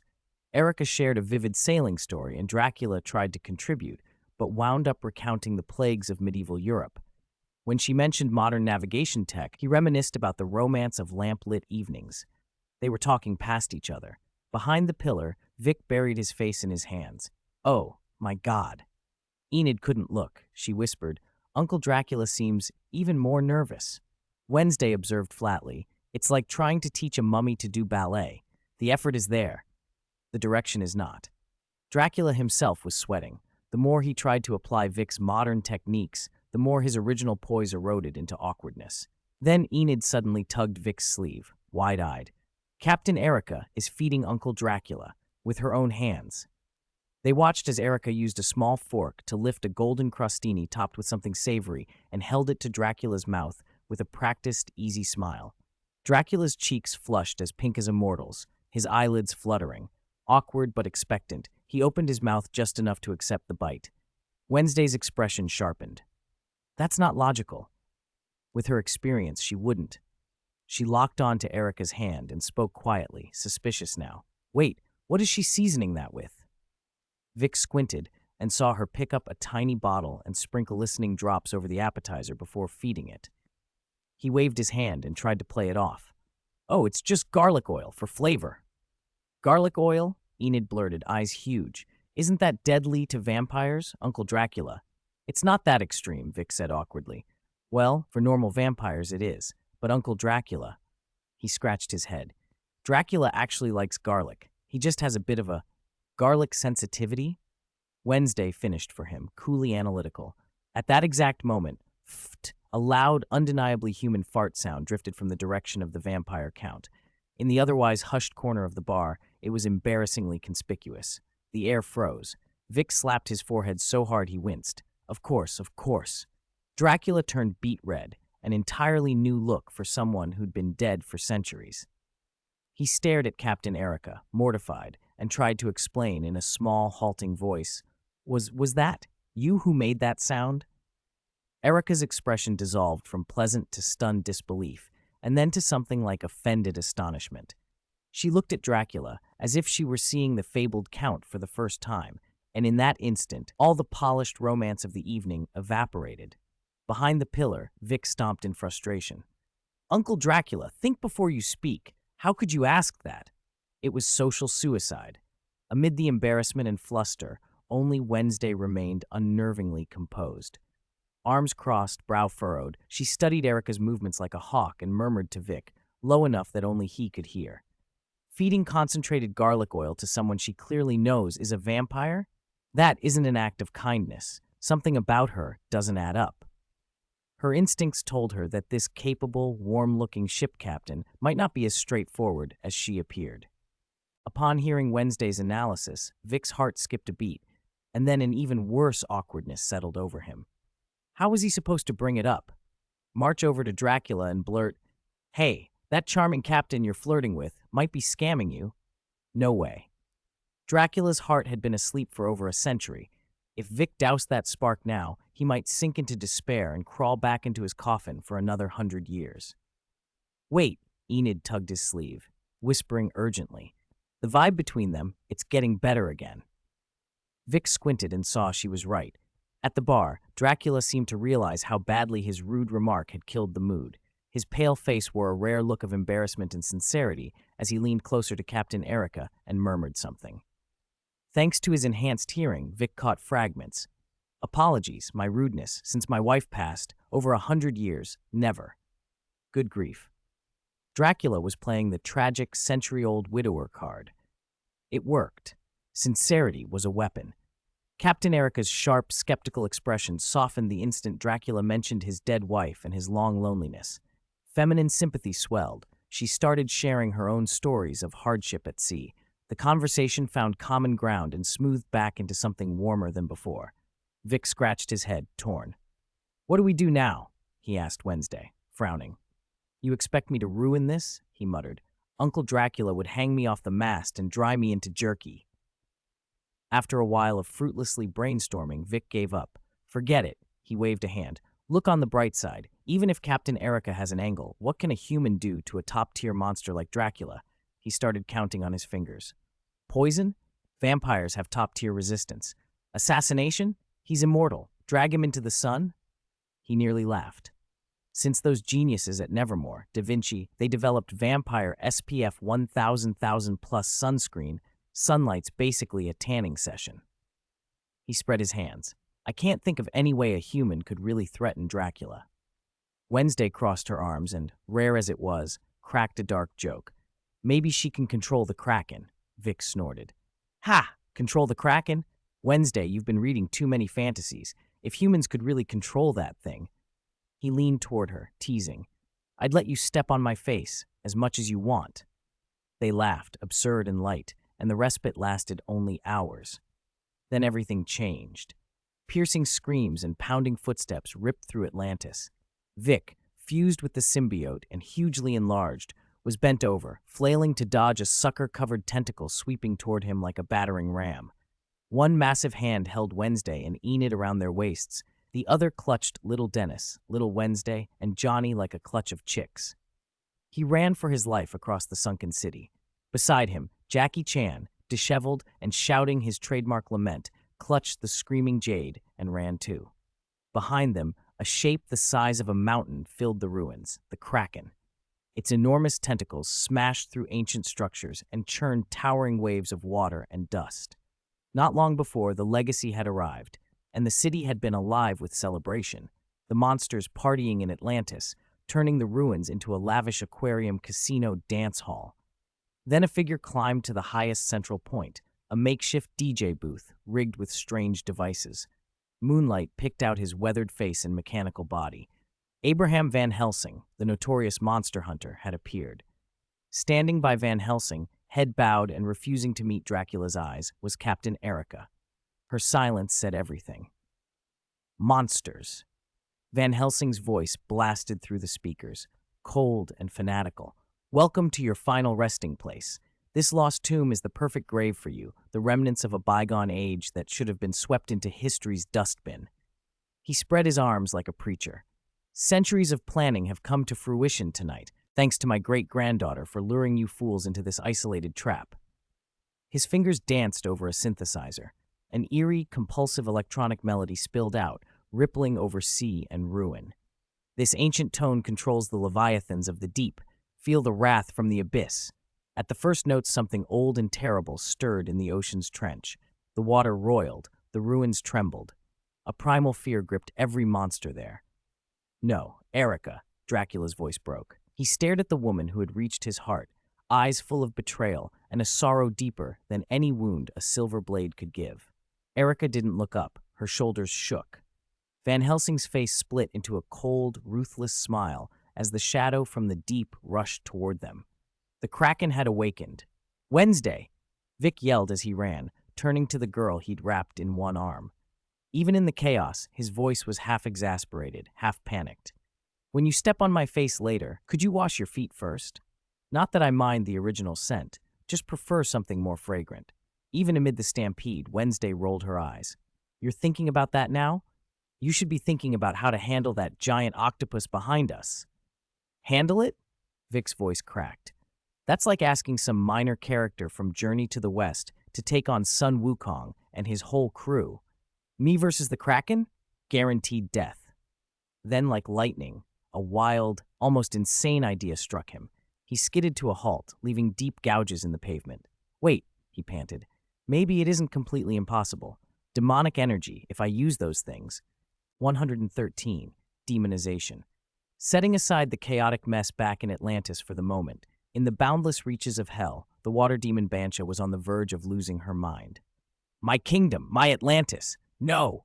Her enormous, mermaid-like, ghostly blue body thrashed across the scorched plain. Her tail fins whipped violently, conjuring colossal waves out of thin air that smashed the already desolate landscape into further ruin.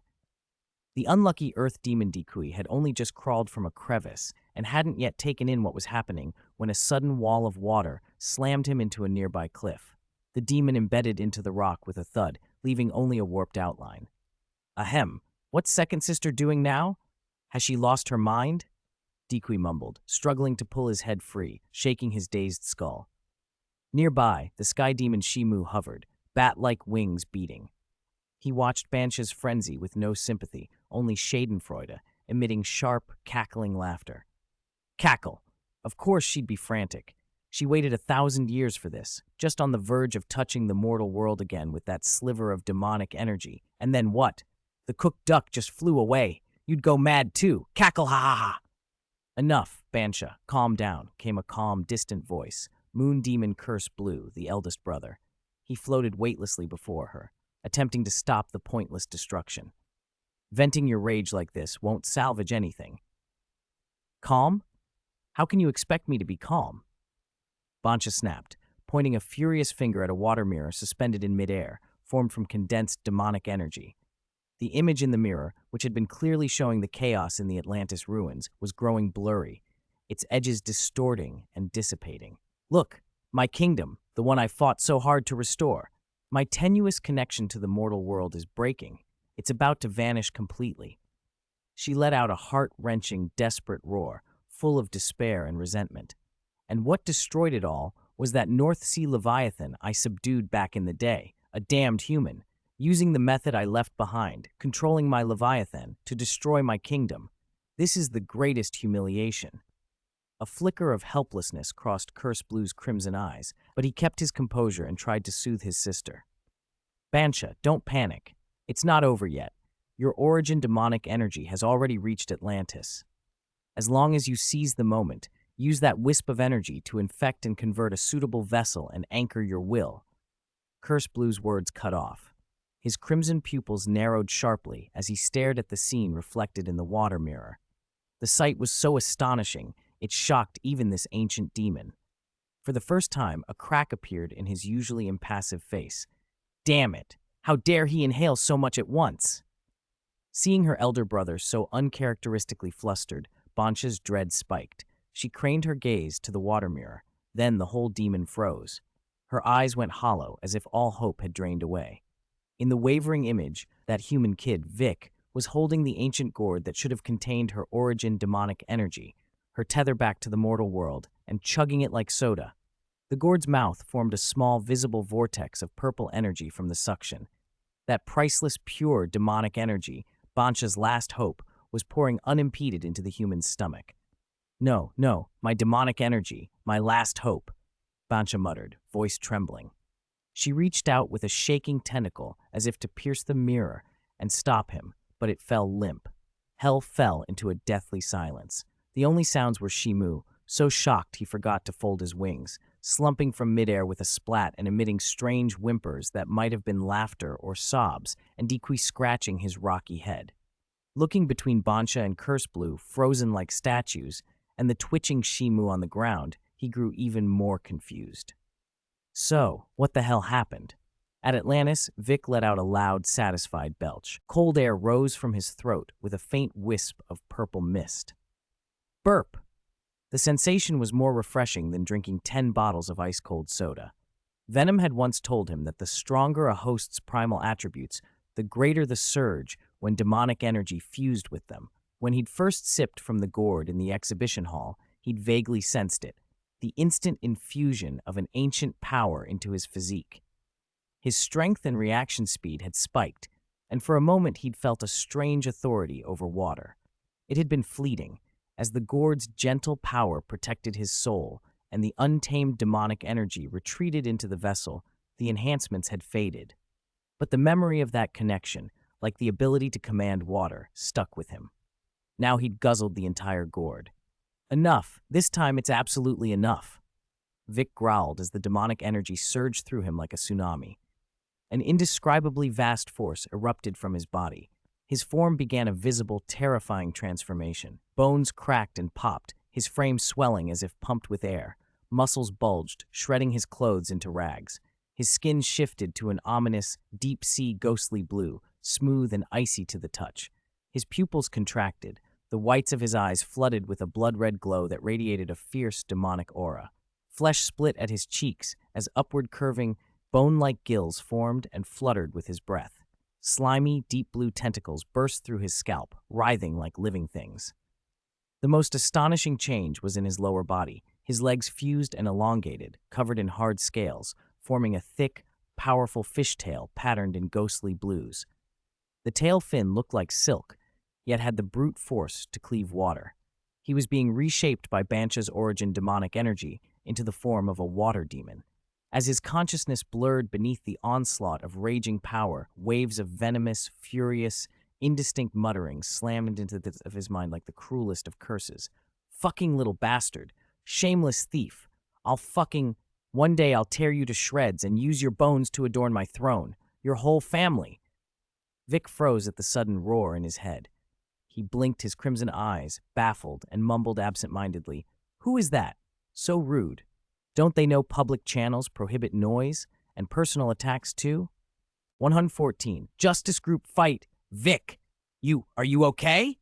Enid's voice, choked with tears and frantic worry, pulled him back to the moment. He looked down to see her looking up at him, her large azure eyes rimmed red, tears brimming, small hands clenched so tight her knuckles were white. Beside her, Wednesday hadn't spoken, but her pitch-black eyes were fixed on him without blinking. There was a tension in them he'd never seen before. Her pale lips pressed thin, betraying an unsettled heart. A warmth spread through Vic's chest, and much of the violent aura from his demonization ebbed.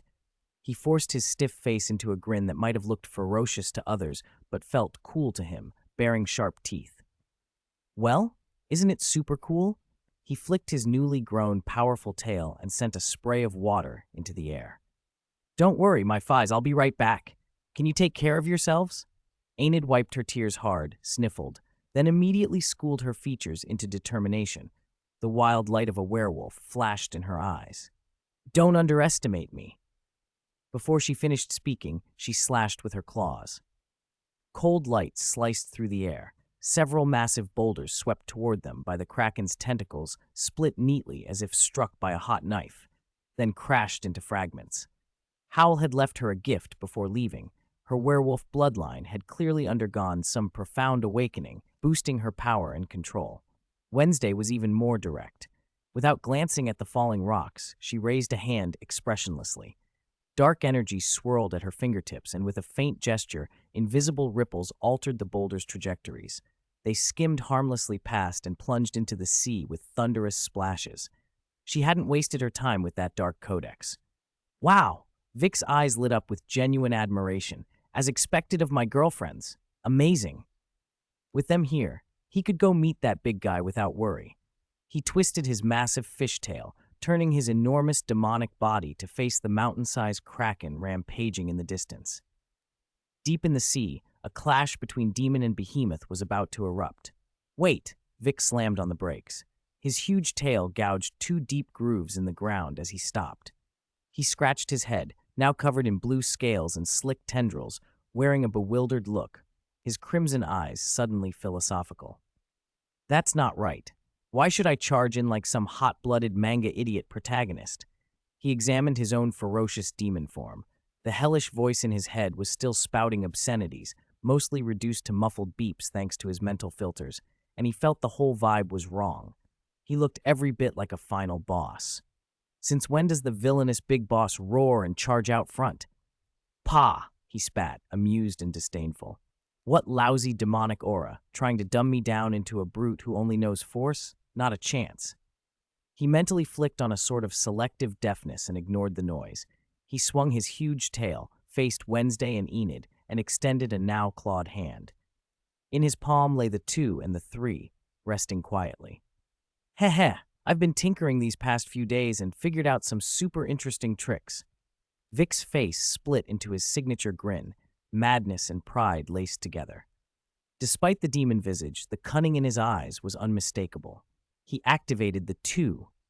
The monkey pattern engraved on the talisman flared, and strange beams of light shot out, striking a dozen huge rocks scattered among the ruins. Under those beams, an astonishing transformation took place. The hard boulders softened and reshaped as if sculpted by invisible, skillful hands. In the blink of an eye, they became over a dozen lifelike sculptures of massive, ferocious beasts. Some dragon-like, some tiger, some ape, each bearing fangs and claws, palpably ready to spring to life. Now, just the finishing touch. Vic looked at his creations with satisfaction and then flicked his sharp fingernail. The 3 spun through the air toward the row of sculptures. The rat emblem flared, beams imbued with the power of life shot into the heart of each statue like guided missiles. Stone gave way to flesh and fur. Cold, rock eyes ignited with feral fire. Thick limbs flexed, and low growls rumbled from throats. Over a dozen living, giant, ferocious beasts assembled before them, shaking their heads to adjust to newborn bodies, and then uniformly fixed hostile gazes on the Kraken, tearing everything apart in the distance. That's more like it. Vic clapped his hands, beaming. If you can gang up and kick someone while they're down, why go one-on-one? Fighting's about strategy and efficiency. He took out the 1 and handed it to Wednesday. Enid's expression crumpled again, and she blurted, "We won't leave. We fight together." Vic blinked his crimson eyes, looking almost innocent. Have you misunderstood something? Huh? Enid tilted her head, stunned. Obviously. Wednesday took the 1 calmly, feeling the swift energy of speed ripple from it. Her voice was sharp as ever. What he means is, if he messes up and ends up in danger, we use this to fish him out. Consider it an insurance policy. Bingo, Wednesday gets me. Vic snapped his fingers. Sparks flew from his claw tips. It's my first time trying this summoner thing. If I lose control, or that big guy goes berserk and starts swatting, we need an escape route. He grinned, revealed his sharp teeth, then spun and slammed his massive tail down. Pointing toward the distant Kraken, he shouted a command packed with frenzied battle intent to the newly animated beasts. My minions, attack! Let that big guy see what a righteous gang fight looks like. Roar! The beasts answered with earth-shaking roars. Like unleashed engines of war, they surged forward in a raging torrent, charging ferociously toward the Kraken. 115. Abyss Confession. Vic, control your pet! Watch it! Dracula's flustered shout came from midair. The elegant Count looked suddenly disheveled. One of Kraken's thick tentacles had him wrapped up tight, trussed like a rice dumpling, struggling futilely within its grip. Even worse, he was being forced to duck and twist to avoid the wildly swinging claws and tails of his supposed allies. The newly animated monsters hadn't yet learned the concepts of precision strikes or ally identification. Mavis, lithe and quick, was darting through the flailing tentacles, chased in circles. Holy, Uncle Dracula, you're giving them first blood at the start of the fight, and you dragged Mavis into it, Vic muttered sarcastically, his massive fishtail flicking as he prepared to rush in. The team fight could be lost, but his uncle couldn't. Then someone beat him to it. A white figure, nimble as a petrel, leapt down from the ruined DJ booth. Captain Erica landed on a thrashing tentacle and sprinted up its slick length like it was a staircase. When the tentacle whipped upward, she jumped, using a flying beast skimming Kraken's head as a springboard. In a single, graceful arc, she launched herself toward Kraken's colossal, hill-sized eye. Under the stunned gazes of monsters and humans alike, she slammed a flying kick straight into the eyeball. Squelch! A sickening, water balloon pop echoed. The beast screamed, the tentacle holding Dracula slackened, and he was finally freed, but the force sent him tumbling toward a bottomless trench torn open by the battle. Vic actually relaxed, his tail swishing lazily. Phew, Uncle Dracula can fly. He won't die from the fall. He wasn't worried in the least until he saw what happened next. Captain Erica, having landed on a floating boulder, glanced down. Seeing Dracula plummeting, her expression changed in an instant. Dracula. Without hesitation, she dove after him. From her posture, it was clear. She meant to catch him. Vic's eye twitched. His mind supplied a running commentary. Wow, is this the legendary chasing your husband into the crematorium? No, more like leaping off a cliff together in a lover's suicide. Too bad my phone's dead.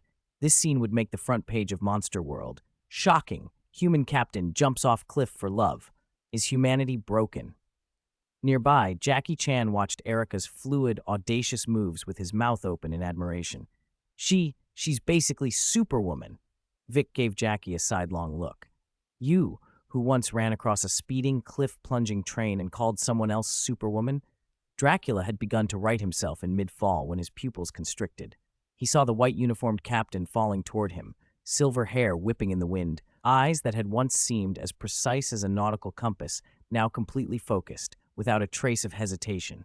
Only pure, reckless concern, and something Dracula had long convinced himself was extinguished in his endless life. "Erica, have you lost your mind?" he cried. His composure cracked. Instinct took over. He twisted, sped his descent, and spread his arms to meet her. She slammed into him with a heavy thud. The impact accelerated their fall. Dracula tightened his arms, wrapping her in his cloak. "Why did you jump? I can fly! I won't die from this fall!" he shouted, more afraid than he knew how to admit. Erica looked up at him, pale from the wind but with eyes burning bright. "I don't know." Her words were muffled by the gale, but in Dracula's ancient soul they rang clear. "I saw you falling, and my body just moved on its own." That blunt, irrational confession hit him harder than any seduction. Something foreign and fierce broke through the anger and the stone-cold defenses he'd built over a millennium. "Fool," he breathed, hoarse, but he held her tighter. His black cloak fanned behind them like a great bat wing, slowing their fall. The captain, still trembling, gripped his cold hand as if drawing strength. A hairline crack appeared in Dracula's centuries-frozen heart.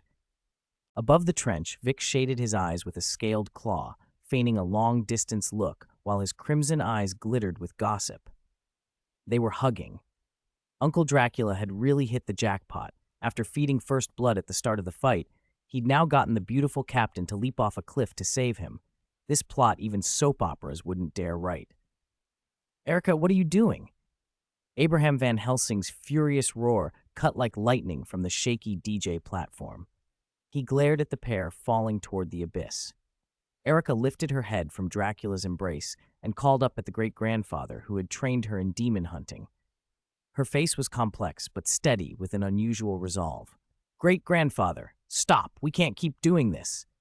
Her voice carried over the wind, a plea and an unprecedented declaration. Humans and monsters can coexist. Look around. Look at Vic. Look at Enid. Look at Wednesday. They're with monsters, and it hasn't led to disaster. She clutched Dracula's cold hand harder, voice rising. Abraham's face went blank with shock. Then Erica turned to Dracula, cheeks faintly flushed but eyes open and honest in a way that left no room for pretense. "Dracula, I'm sorry. This mission was a trap from the start. I approached you initially to find an opportunity to kill you." Dracula's arm stiffened. Even hearing it spoken plainly stung the century-old scars. Erica squeezed his hand, voice urgent. "But I was wrong. Everything was wrong. In the short time I spent with you, your elegance, your loneliness, your gentleness, and the way you caught me without hesitation, I found myself falling for you without even realizing it. I can't lie to you anymore, and I can't go through with that cold plan." Her confession was simple and brave, like warm sunlight melting frost. Dracula felt his frozen heart thaw and then race. He returned her grip, his voice low and rough with their near-death escape and a rising emotion he hadn't felt in ages. "Erica." On the DJ platform, Abraham's eyes had gone ice-cold.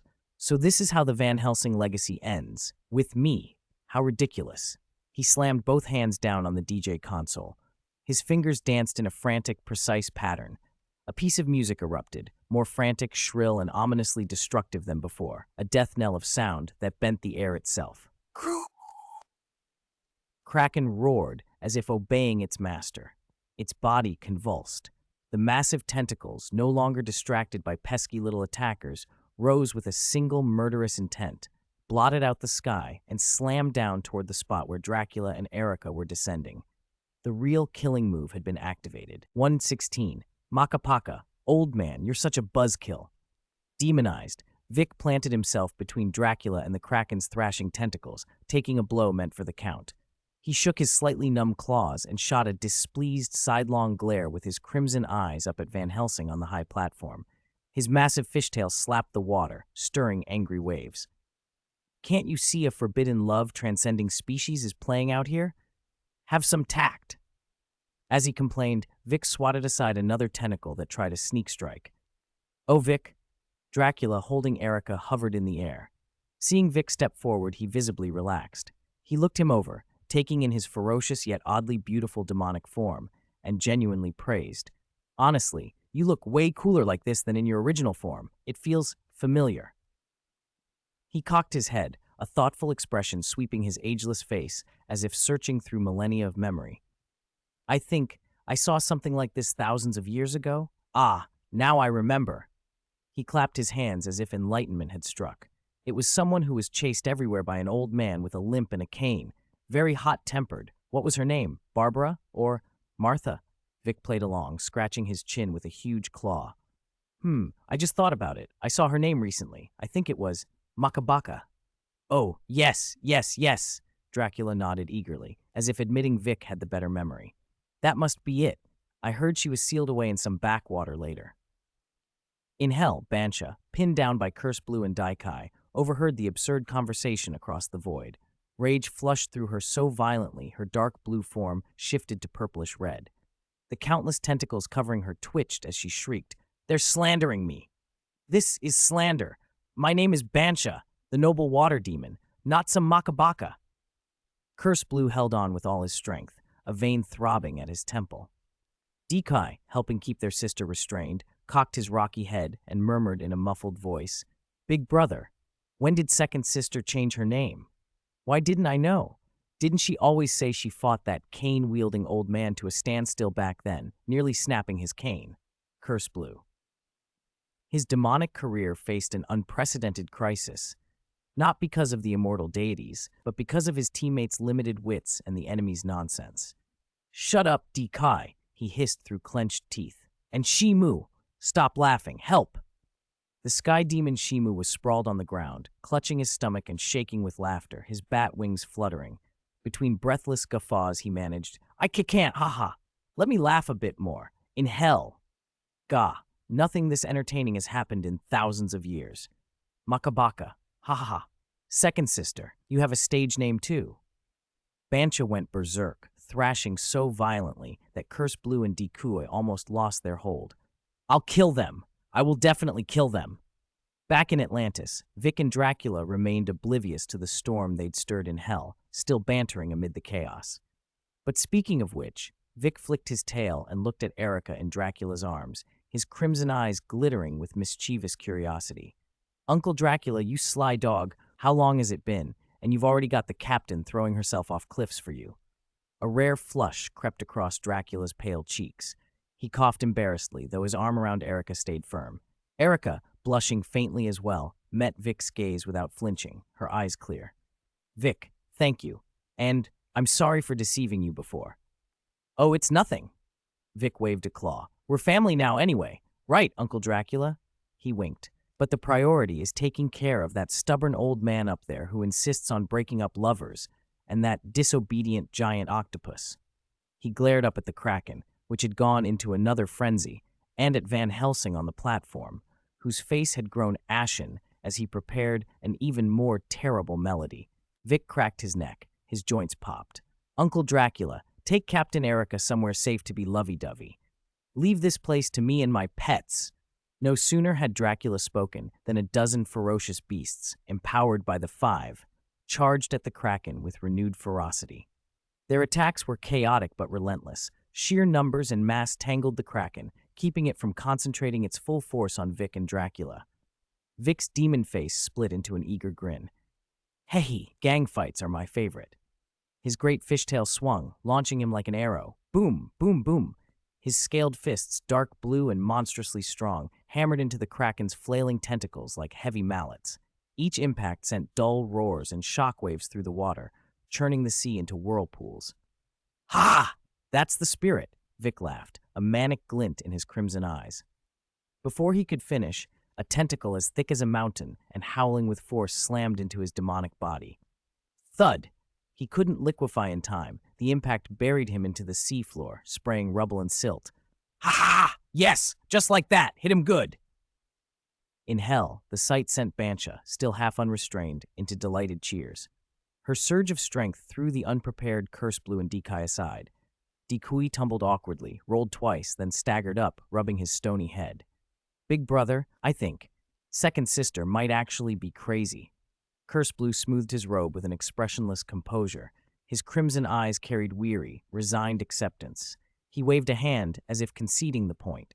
Forget it. In the endless years of hell, which demon hasn't shown madness? It's inevitable. Let her be. He stopped struggling and drifted to the side, silently watching the water's mirror as if to say, do as you please. In the ruined city of Atlantis, Vic hauled himself up from the seabed, rubbing his slightly numb shoulder. He flicked water and dust from his scales, crimson eyes narrowed in annoyance. Damn! The local monsters have no manners. Attacking before I could finish talking? He muttered under his breath, then tightened his jaw. That last strike had made it clear.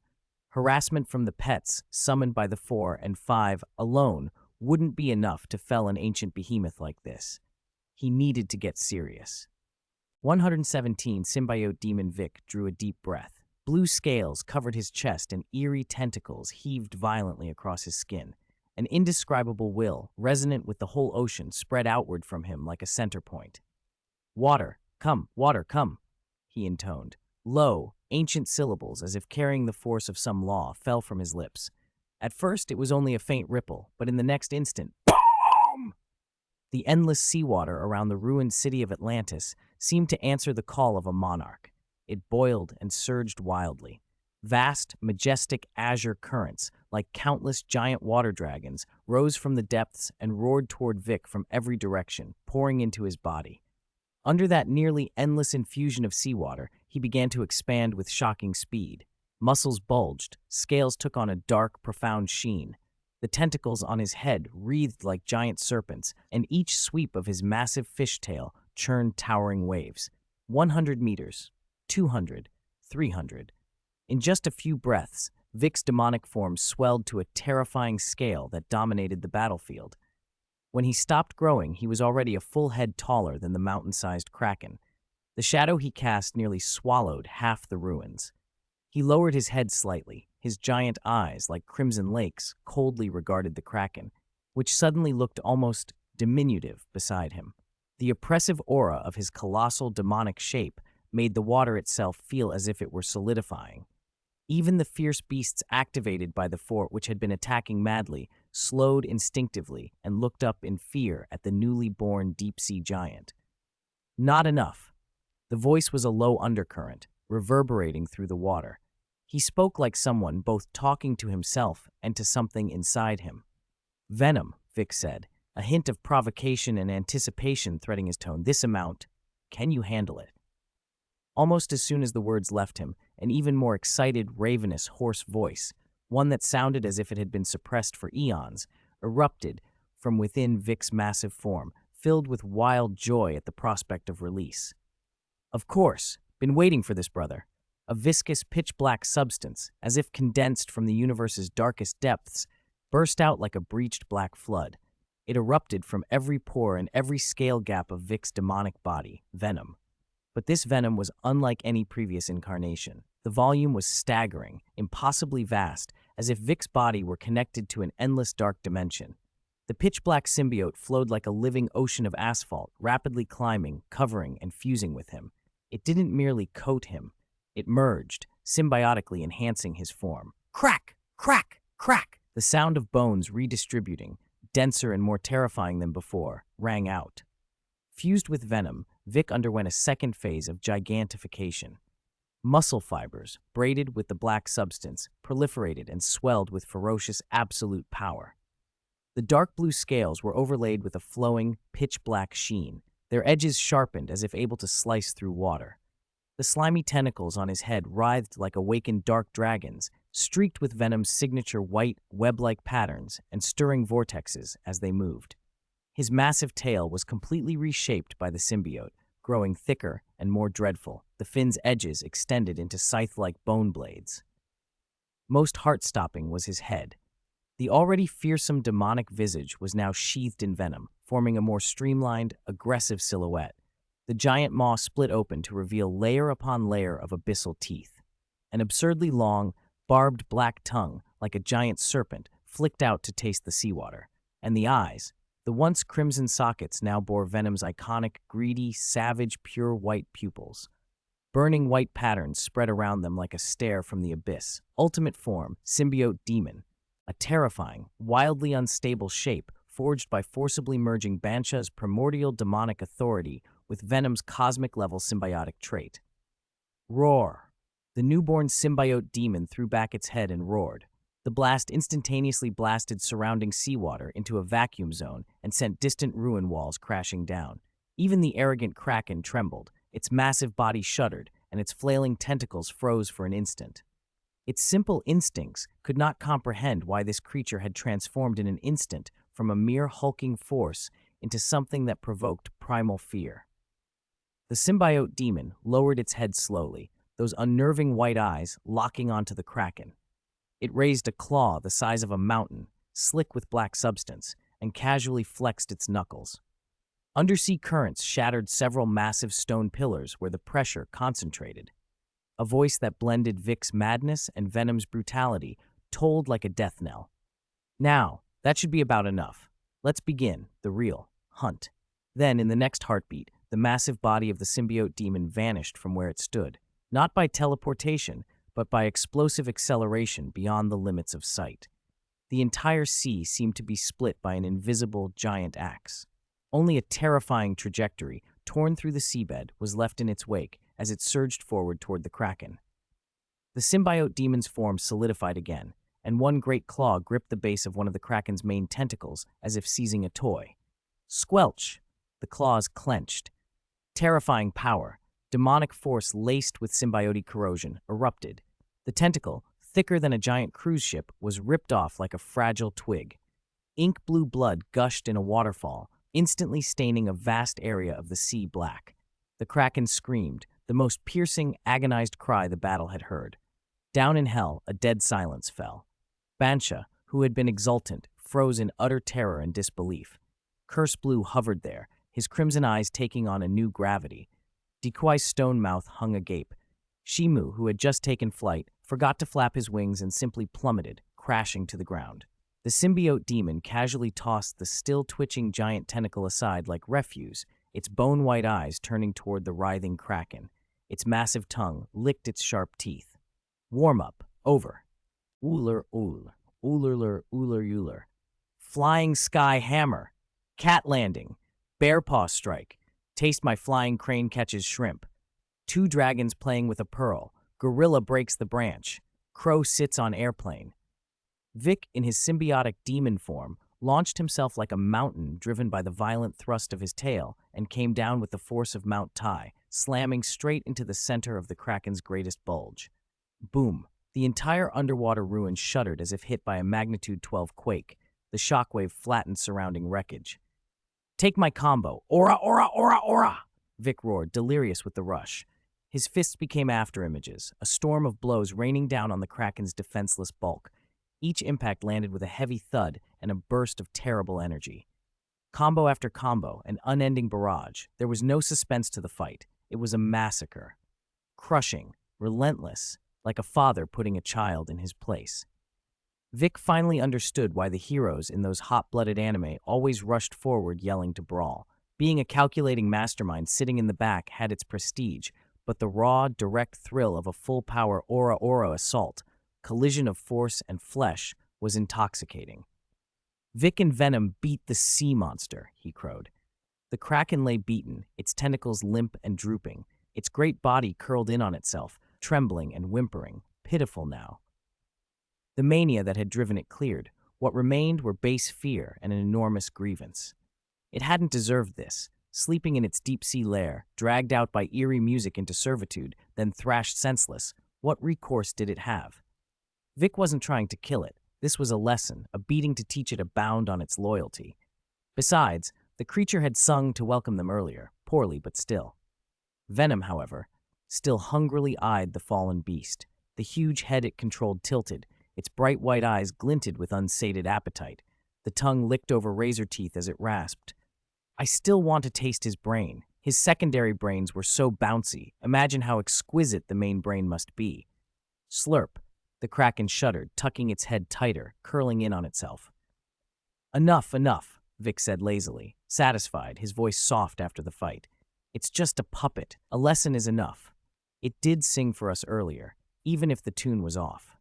At the sound of that, the Kraken began bobbing its huge head up and down like a scared chicken, emitting faint submissive whimpers, afraid that if it nodded too slowly, its brain would be snapped up.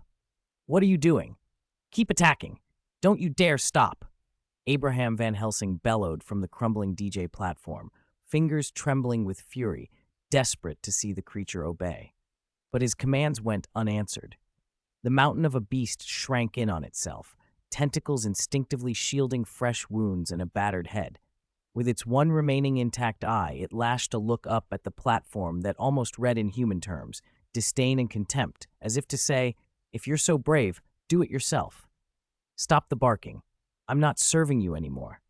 Abraham's face contorted with rage. Veins stood out on his temples. He stopped relying on the useless creature. Withered, claw-like fingers slammed down on the control console's buttons marked with skull symbols. He prepared to crank the power and unleash that ultimate, all-destroying symphony. If he couldn't control the beast, he would drag all of Atlantis and its monsters down with him. Sst! A clear, teasing whistle sounded close behind him. Abraham's blood turned to ice. He spun around to find Wednesday and Enid standing almost ghost-like, quiet and unseen until now. Wednesday stood with arms folded, her pale face expressionless, a cold satisfaction glinting in her eyes. But what made Abraham's pupils shrink with horror was Enid. She was holding a gleaming, razor-sharp claw, the tip fine as a scalpel, resting on the thick main cable that ran from the massive speakers to the central console. Her face wore a little devilish smile. Her bright eyes blinked as if to say, "Guess what I'm about to do?" "You wouldn't dare!" Abraham screamed and lunged, but it was already too late. Wednesday and Enid exchanged a look. Wednesday raised an eyebrow in the slightest acknowledgement. Enid's smile widened. With a graceful sideways hook of that sharp claw, zit! Sparks snapped, and the crucial cable tore. Half the lights on the control console blinked out. The siren-like symphony spewing from the speakers wheezed like a strangled rooster and died in a static shriek. The world fell oddly quiet. "Bastards! I'll kill you!" Abraham's reason was swept away by blind rage.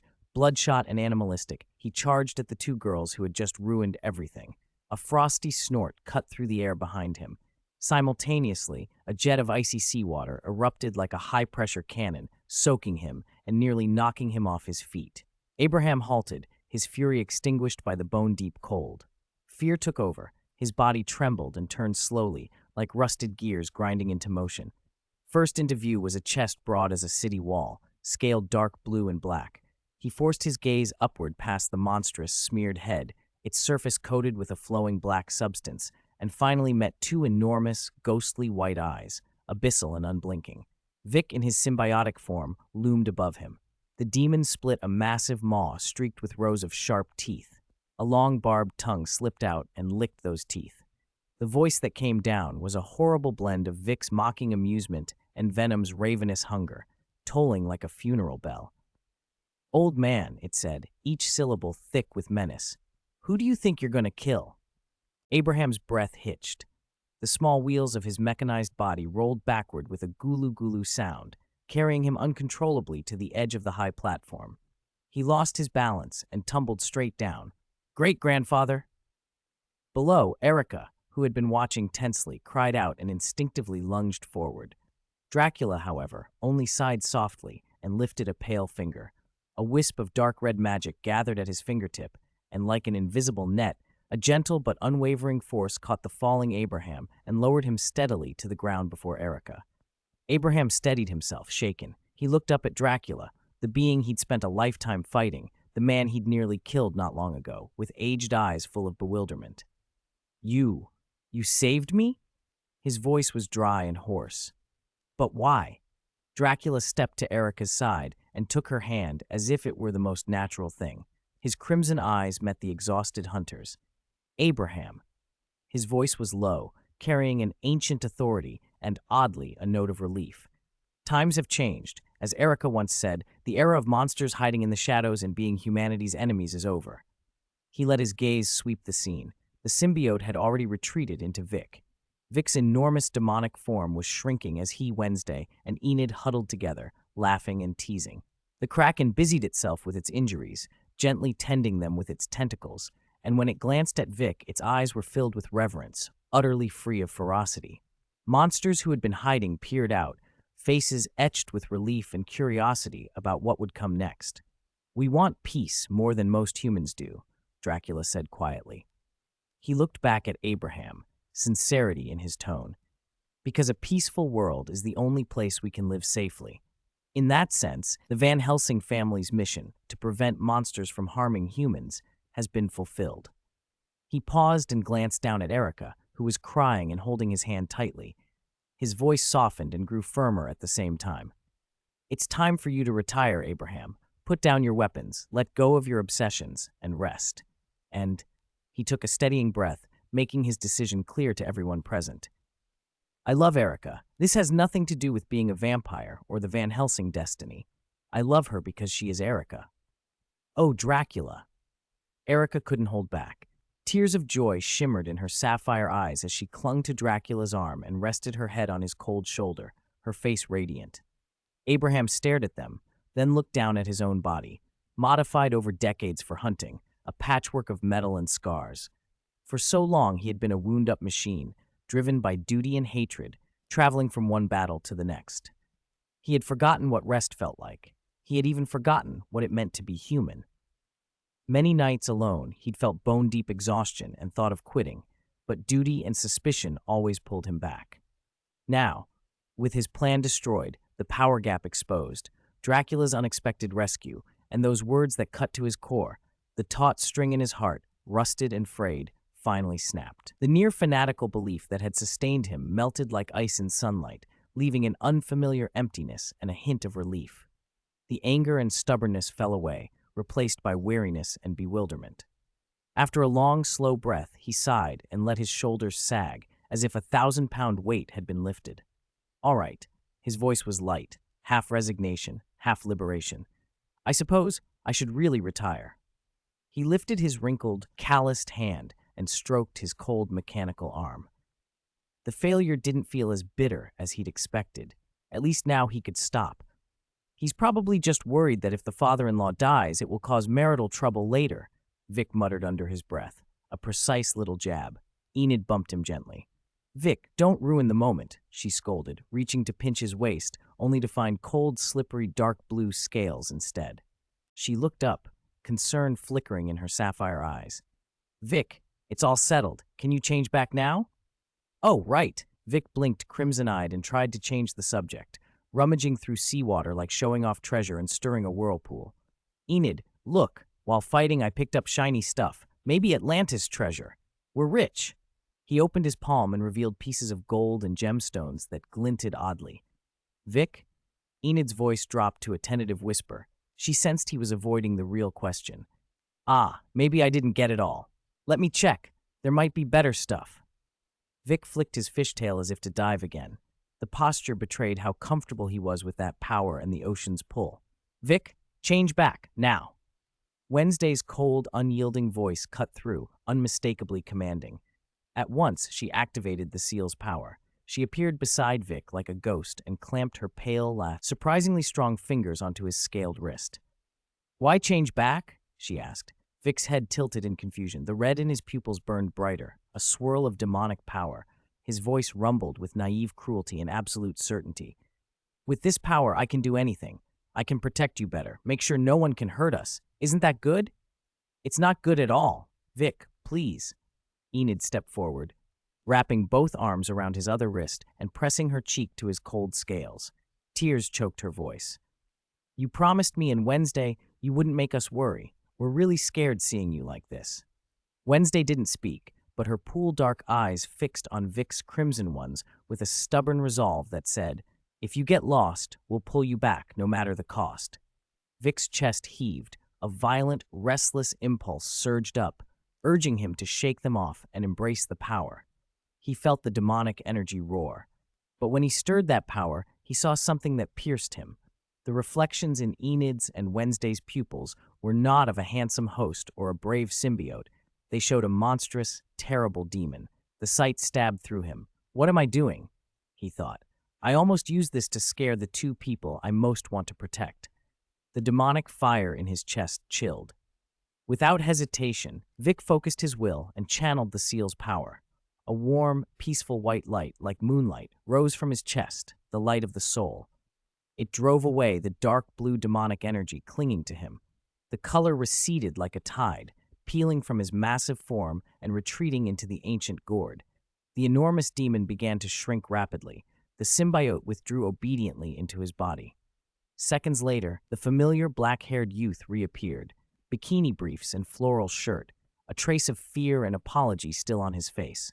Seawater lapped at his ankles. He exhaled as if a weight had been lifted and then pulled the shaken Enid into a hug, and Wednesday as well. Wednesday expressionless, though her fingertips trembled slightly. He was sorry. Vic's voice was clear again, filled with earnest remorse. I got carried away. It won't happen again, I promise. Feeling his warmth and scent, Wednesday's tension finally eased. Enid hugged him back hard and sniffed. After a moment, Vic grinned like his old carefree self and stretched theatrically. Wow, that was intense. I need Mavis to make me something amazing to calm my nerves when we get back. Enid smiled through her tears. A faint, relieved smile flickered in Wednesday's eyes. Welcome back, Vic, Enid said softly, squeezing his hand. 120. Vic points. On the deck of 7, Vic sat cross-legged, eyes wide as copper bells, and a grin so stretched it threatened to reach his ears. Before him, a mountain of treasures shimmered with strange lusters. Gold crowns set with huge deep-sea pearls, jade tablets carved with mysterious runes that felt warm to the touch, tortoiseshell boxes brimming with brilliant gems, and several scepters set with unfamiliar energy crystals. These were all the byproducts he'd managed to snag from the Atlantis ruins in his haste using that odd water-come-forth spell. At the time, he'd been too busy fighting and transforming to look closely. Now, taking inventory, he realized it was an astounding haul. Vic plopped a crooked gold crown on his head with a goofy grin and let a handful of multicolored gems tumble through his fingers, delighting in their crisp, pleasant clink. He felt like he'd reached the pinnacle of life. So much treasure. Forget raising 400 cubs, 4,000, 40,000. I can afford them all. Truffle steaks every meal. He daydreamed about the future, completely immersed in the joy of sudden wealth. Nearby, little Dennis and little Wednesday were sprawled on a heap of coins and gems, rolling and playing without a care. Enid watched Vic's money grubbing and his ongoing talk of 400 cubs, and despite herself, she face-palmed and sighed, though her eyes softened with a fond, helpless smile. She still couldn't fathom why Vic was so sure she would give birth to a reinforced litter of wolf cubs someday. Where did that obsession even come from? But, she murmured, moving to sit beside him and leaning her head on his shoulder. Seeing him, Dennis, and Wednesday happily clowning about made her lips curl. Quietly to herself, she thought, what an idiot, but he's my idiot. This big sapphire will be Enid's necklace, and this obsidian crown will look classy on Wednesday. Vic distributed treasure with solemn enthusiasm. These gold coins can be pocket money. Oh, and these shiny ones can go back to decorate 13. The deck turned into a lively treasure-sharing party. Vic played generous Santa, handing gifts to each elder and friend according to taste. Even Uncle Griffin, 3, received a silver mirror said to reflect one's true form. He still couldn't see anything in it, but he sobbed with joy anyway. Surrounded by elders and friends, Vic looked genuinely happy. Enid began to understand. His hoarding wasn't just greed. He loved the warm feeling of sharing it with family. It was his clumsy, sincere way of showing affection. At some point, Wednesday slipped in beside Enid and toyed with the obsidian crown Vic had given her. Her face remained stoic, but her gaze was softer than usual. His taste is questionable, but his intentions are acceptable, she said. Enid chuckled and took Wednesday's arm. The setting sun bathed the deck in golden light. Laughter, the clinking of gems, and the sound of waves braided together with the relief of survival and the promise of the future. Meanwhile, in hell, Bansha the water demon was ready to combust with fury. "That's my treasure, my crown, my gems, all mine," she shrieked, flopping on hell's scorched earth. "That shameless thief, bandit, he used my power to steal my treasure." Curse Blue watched his sister's meltdown. Though he claimed he didn't want to get involved, as the elder brother he drifted over to soothe her with his calm logic. "Bansha, calm down. Do not be obsessed with such worldly things. You still have a chance. Isn't your one intact? As long as the dragon zodiac energy that powers your Atlantis ruins remains, your kingdom could be restored by the rituals left behind." "Big brother, stop," Bansha snapped, as if his words had physically pain. She sprang to her feet, using one tentacle to clamp over Curse Blue's mouth, while pointing a trembling other tentacle at the floating water mirror. She'd finally realized her brother's calm talk was practically a consecrated hex. Whatever he said seemed to make things go worse. The mirror's image shifted instantly. On the deck, Vic, admiring a gem in the sunlight, felt the gourd hanging at his waist start to buzz and vibrate violently. "Eh? What's going on?" He weighed the gourd in his hand, frowning. "I didn't set it to vibrate mode, did I?" He shook it and, after a thought, pulled out the stopper. There was a soft pop. The moment the stopper came free, a thick plume of purple demonic chi burst out like a wild stallion from the gourd. It didn't attack. It had a purpose. Tracing a sharp arc through the air, it hurtled toward the depths of the Atlantis ruins at incredible speed. Seconds later, before Vic and the others could react, the demonic chi flew back even faster. It looked as if it had completed a mission. It carried a small object, which dropped with a clack into Vic's palm. Vic stared, eyes wide as copper bells. It was a small, smooth stone, engraved with a dragon pattern, pulsing with familiar talisman energy. The Dragon Talisman. His voice cracked. "Just like that. I got it? This isn't just heaven feeding me. This is like heaven preparing a full feast and prying my mouth open to pour it all in." As he gaped, the demonic chi that had completed its errand seemed pleased with how Vic accepted the gift. Like a dutiful elf, it circled his head cheerfully and then dove straight into his body. Vic felt a cold aura course through him, finally settling in his left kidney area, and as if making itself at home. "Hey, I didn't agree to you moving in," he blurted, clutching his side. A dawning realization, and maybe a telepathic prompt, crossed his face. "Oh, so this dragon talisman is rent? That won't do. This is my kidney. Strengthening, you say? Ahem, fine. You can stay for now." "Vic, what happened? Are you okay?" Enid tugged his arm, alarmed at his muttering. "It's nothing. Don't worry. I won't lose myself again." Vic waved her off and explained breezily. "I just closed a small business deal. I rented out one of my kidneys for the short term." "You rented out your kidney?" Enid gaped, mouth forming an O, utterly baffled by his logic. Wednesday rubbed her brow, unable even for her to trace Vic's leap in reasoning. Vic ignored the kidney rent detour and immediately started playing with the dragon talisman. On impulse, he aimed it at the lone, lighthouse-like tower that had survived the earlier battle in the distant ruins. "Dragon Blast," he shouted. The dragon pattern on the talisman flared. A scorching, roaring pillar of fire, like a dragon made of flame, erupted from the talisman, leaped the distance, and struck the tower dead center. Boom! The surviving building exploded into a heap of rubble and ash. "Cool." Vic's eyes sparkled as he watched, enthralled with his new toy. Back in hell, Bansha's tentacle finally slid off Curse Blue's mouth. She and the other demons stared at the now pitch-black water mirror in stunned silence. She slumped to the ground, hollow-eyed and broken, like a doll that had lost its springs. Her treasure, her demonic chi, her dragon talisman power source, was gone. She just wanted to be quiet now. And don't ask who quiet is.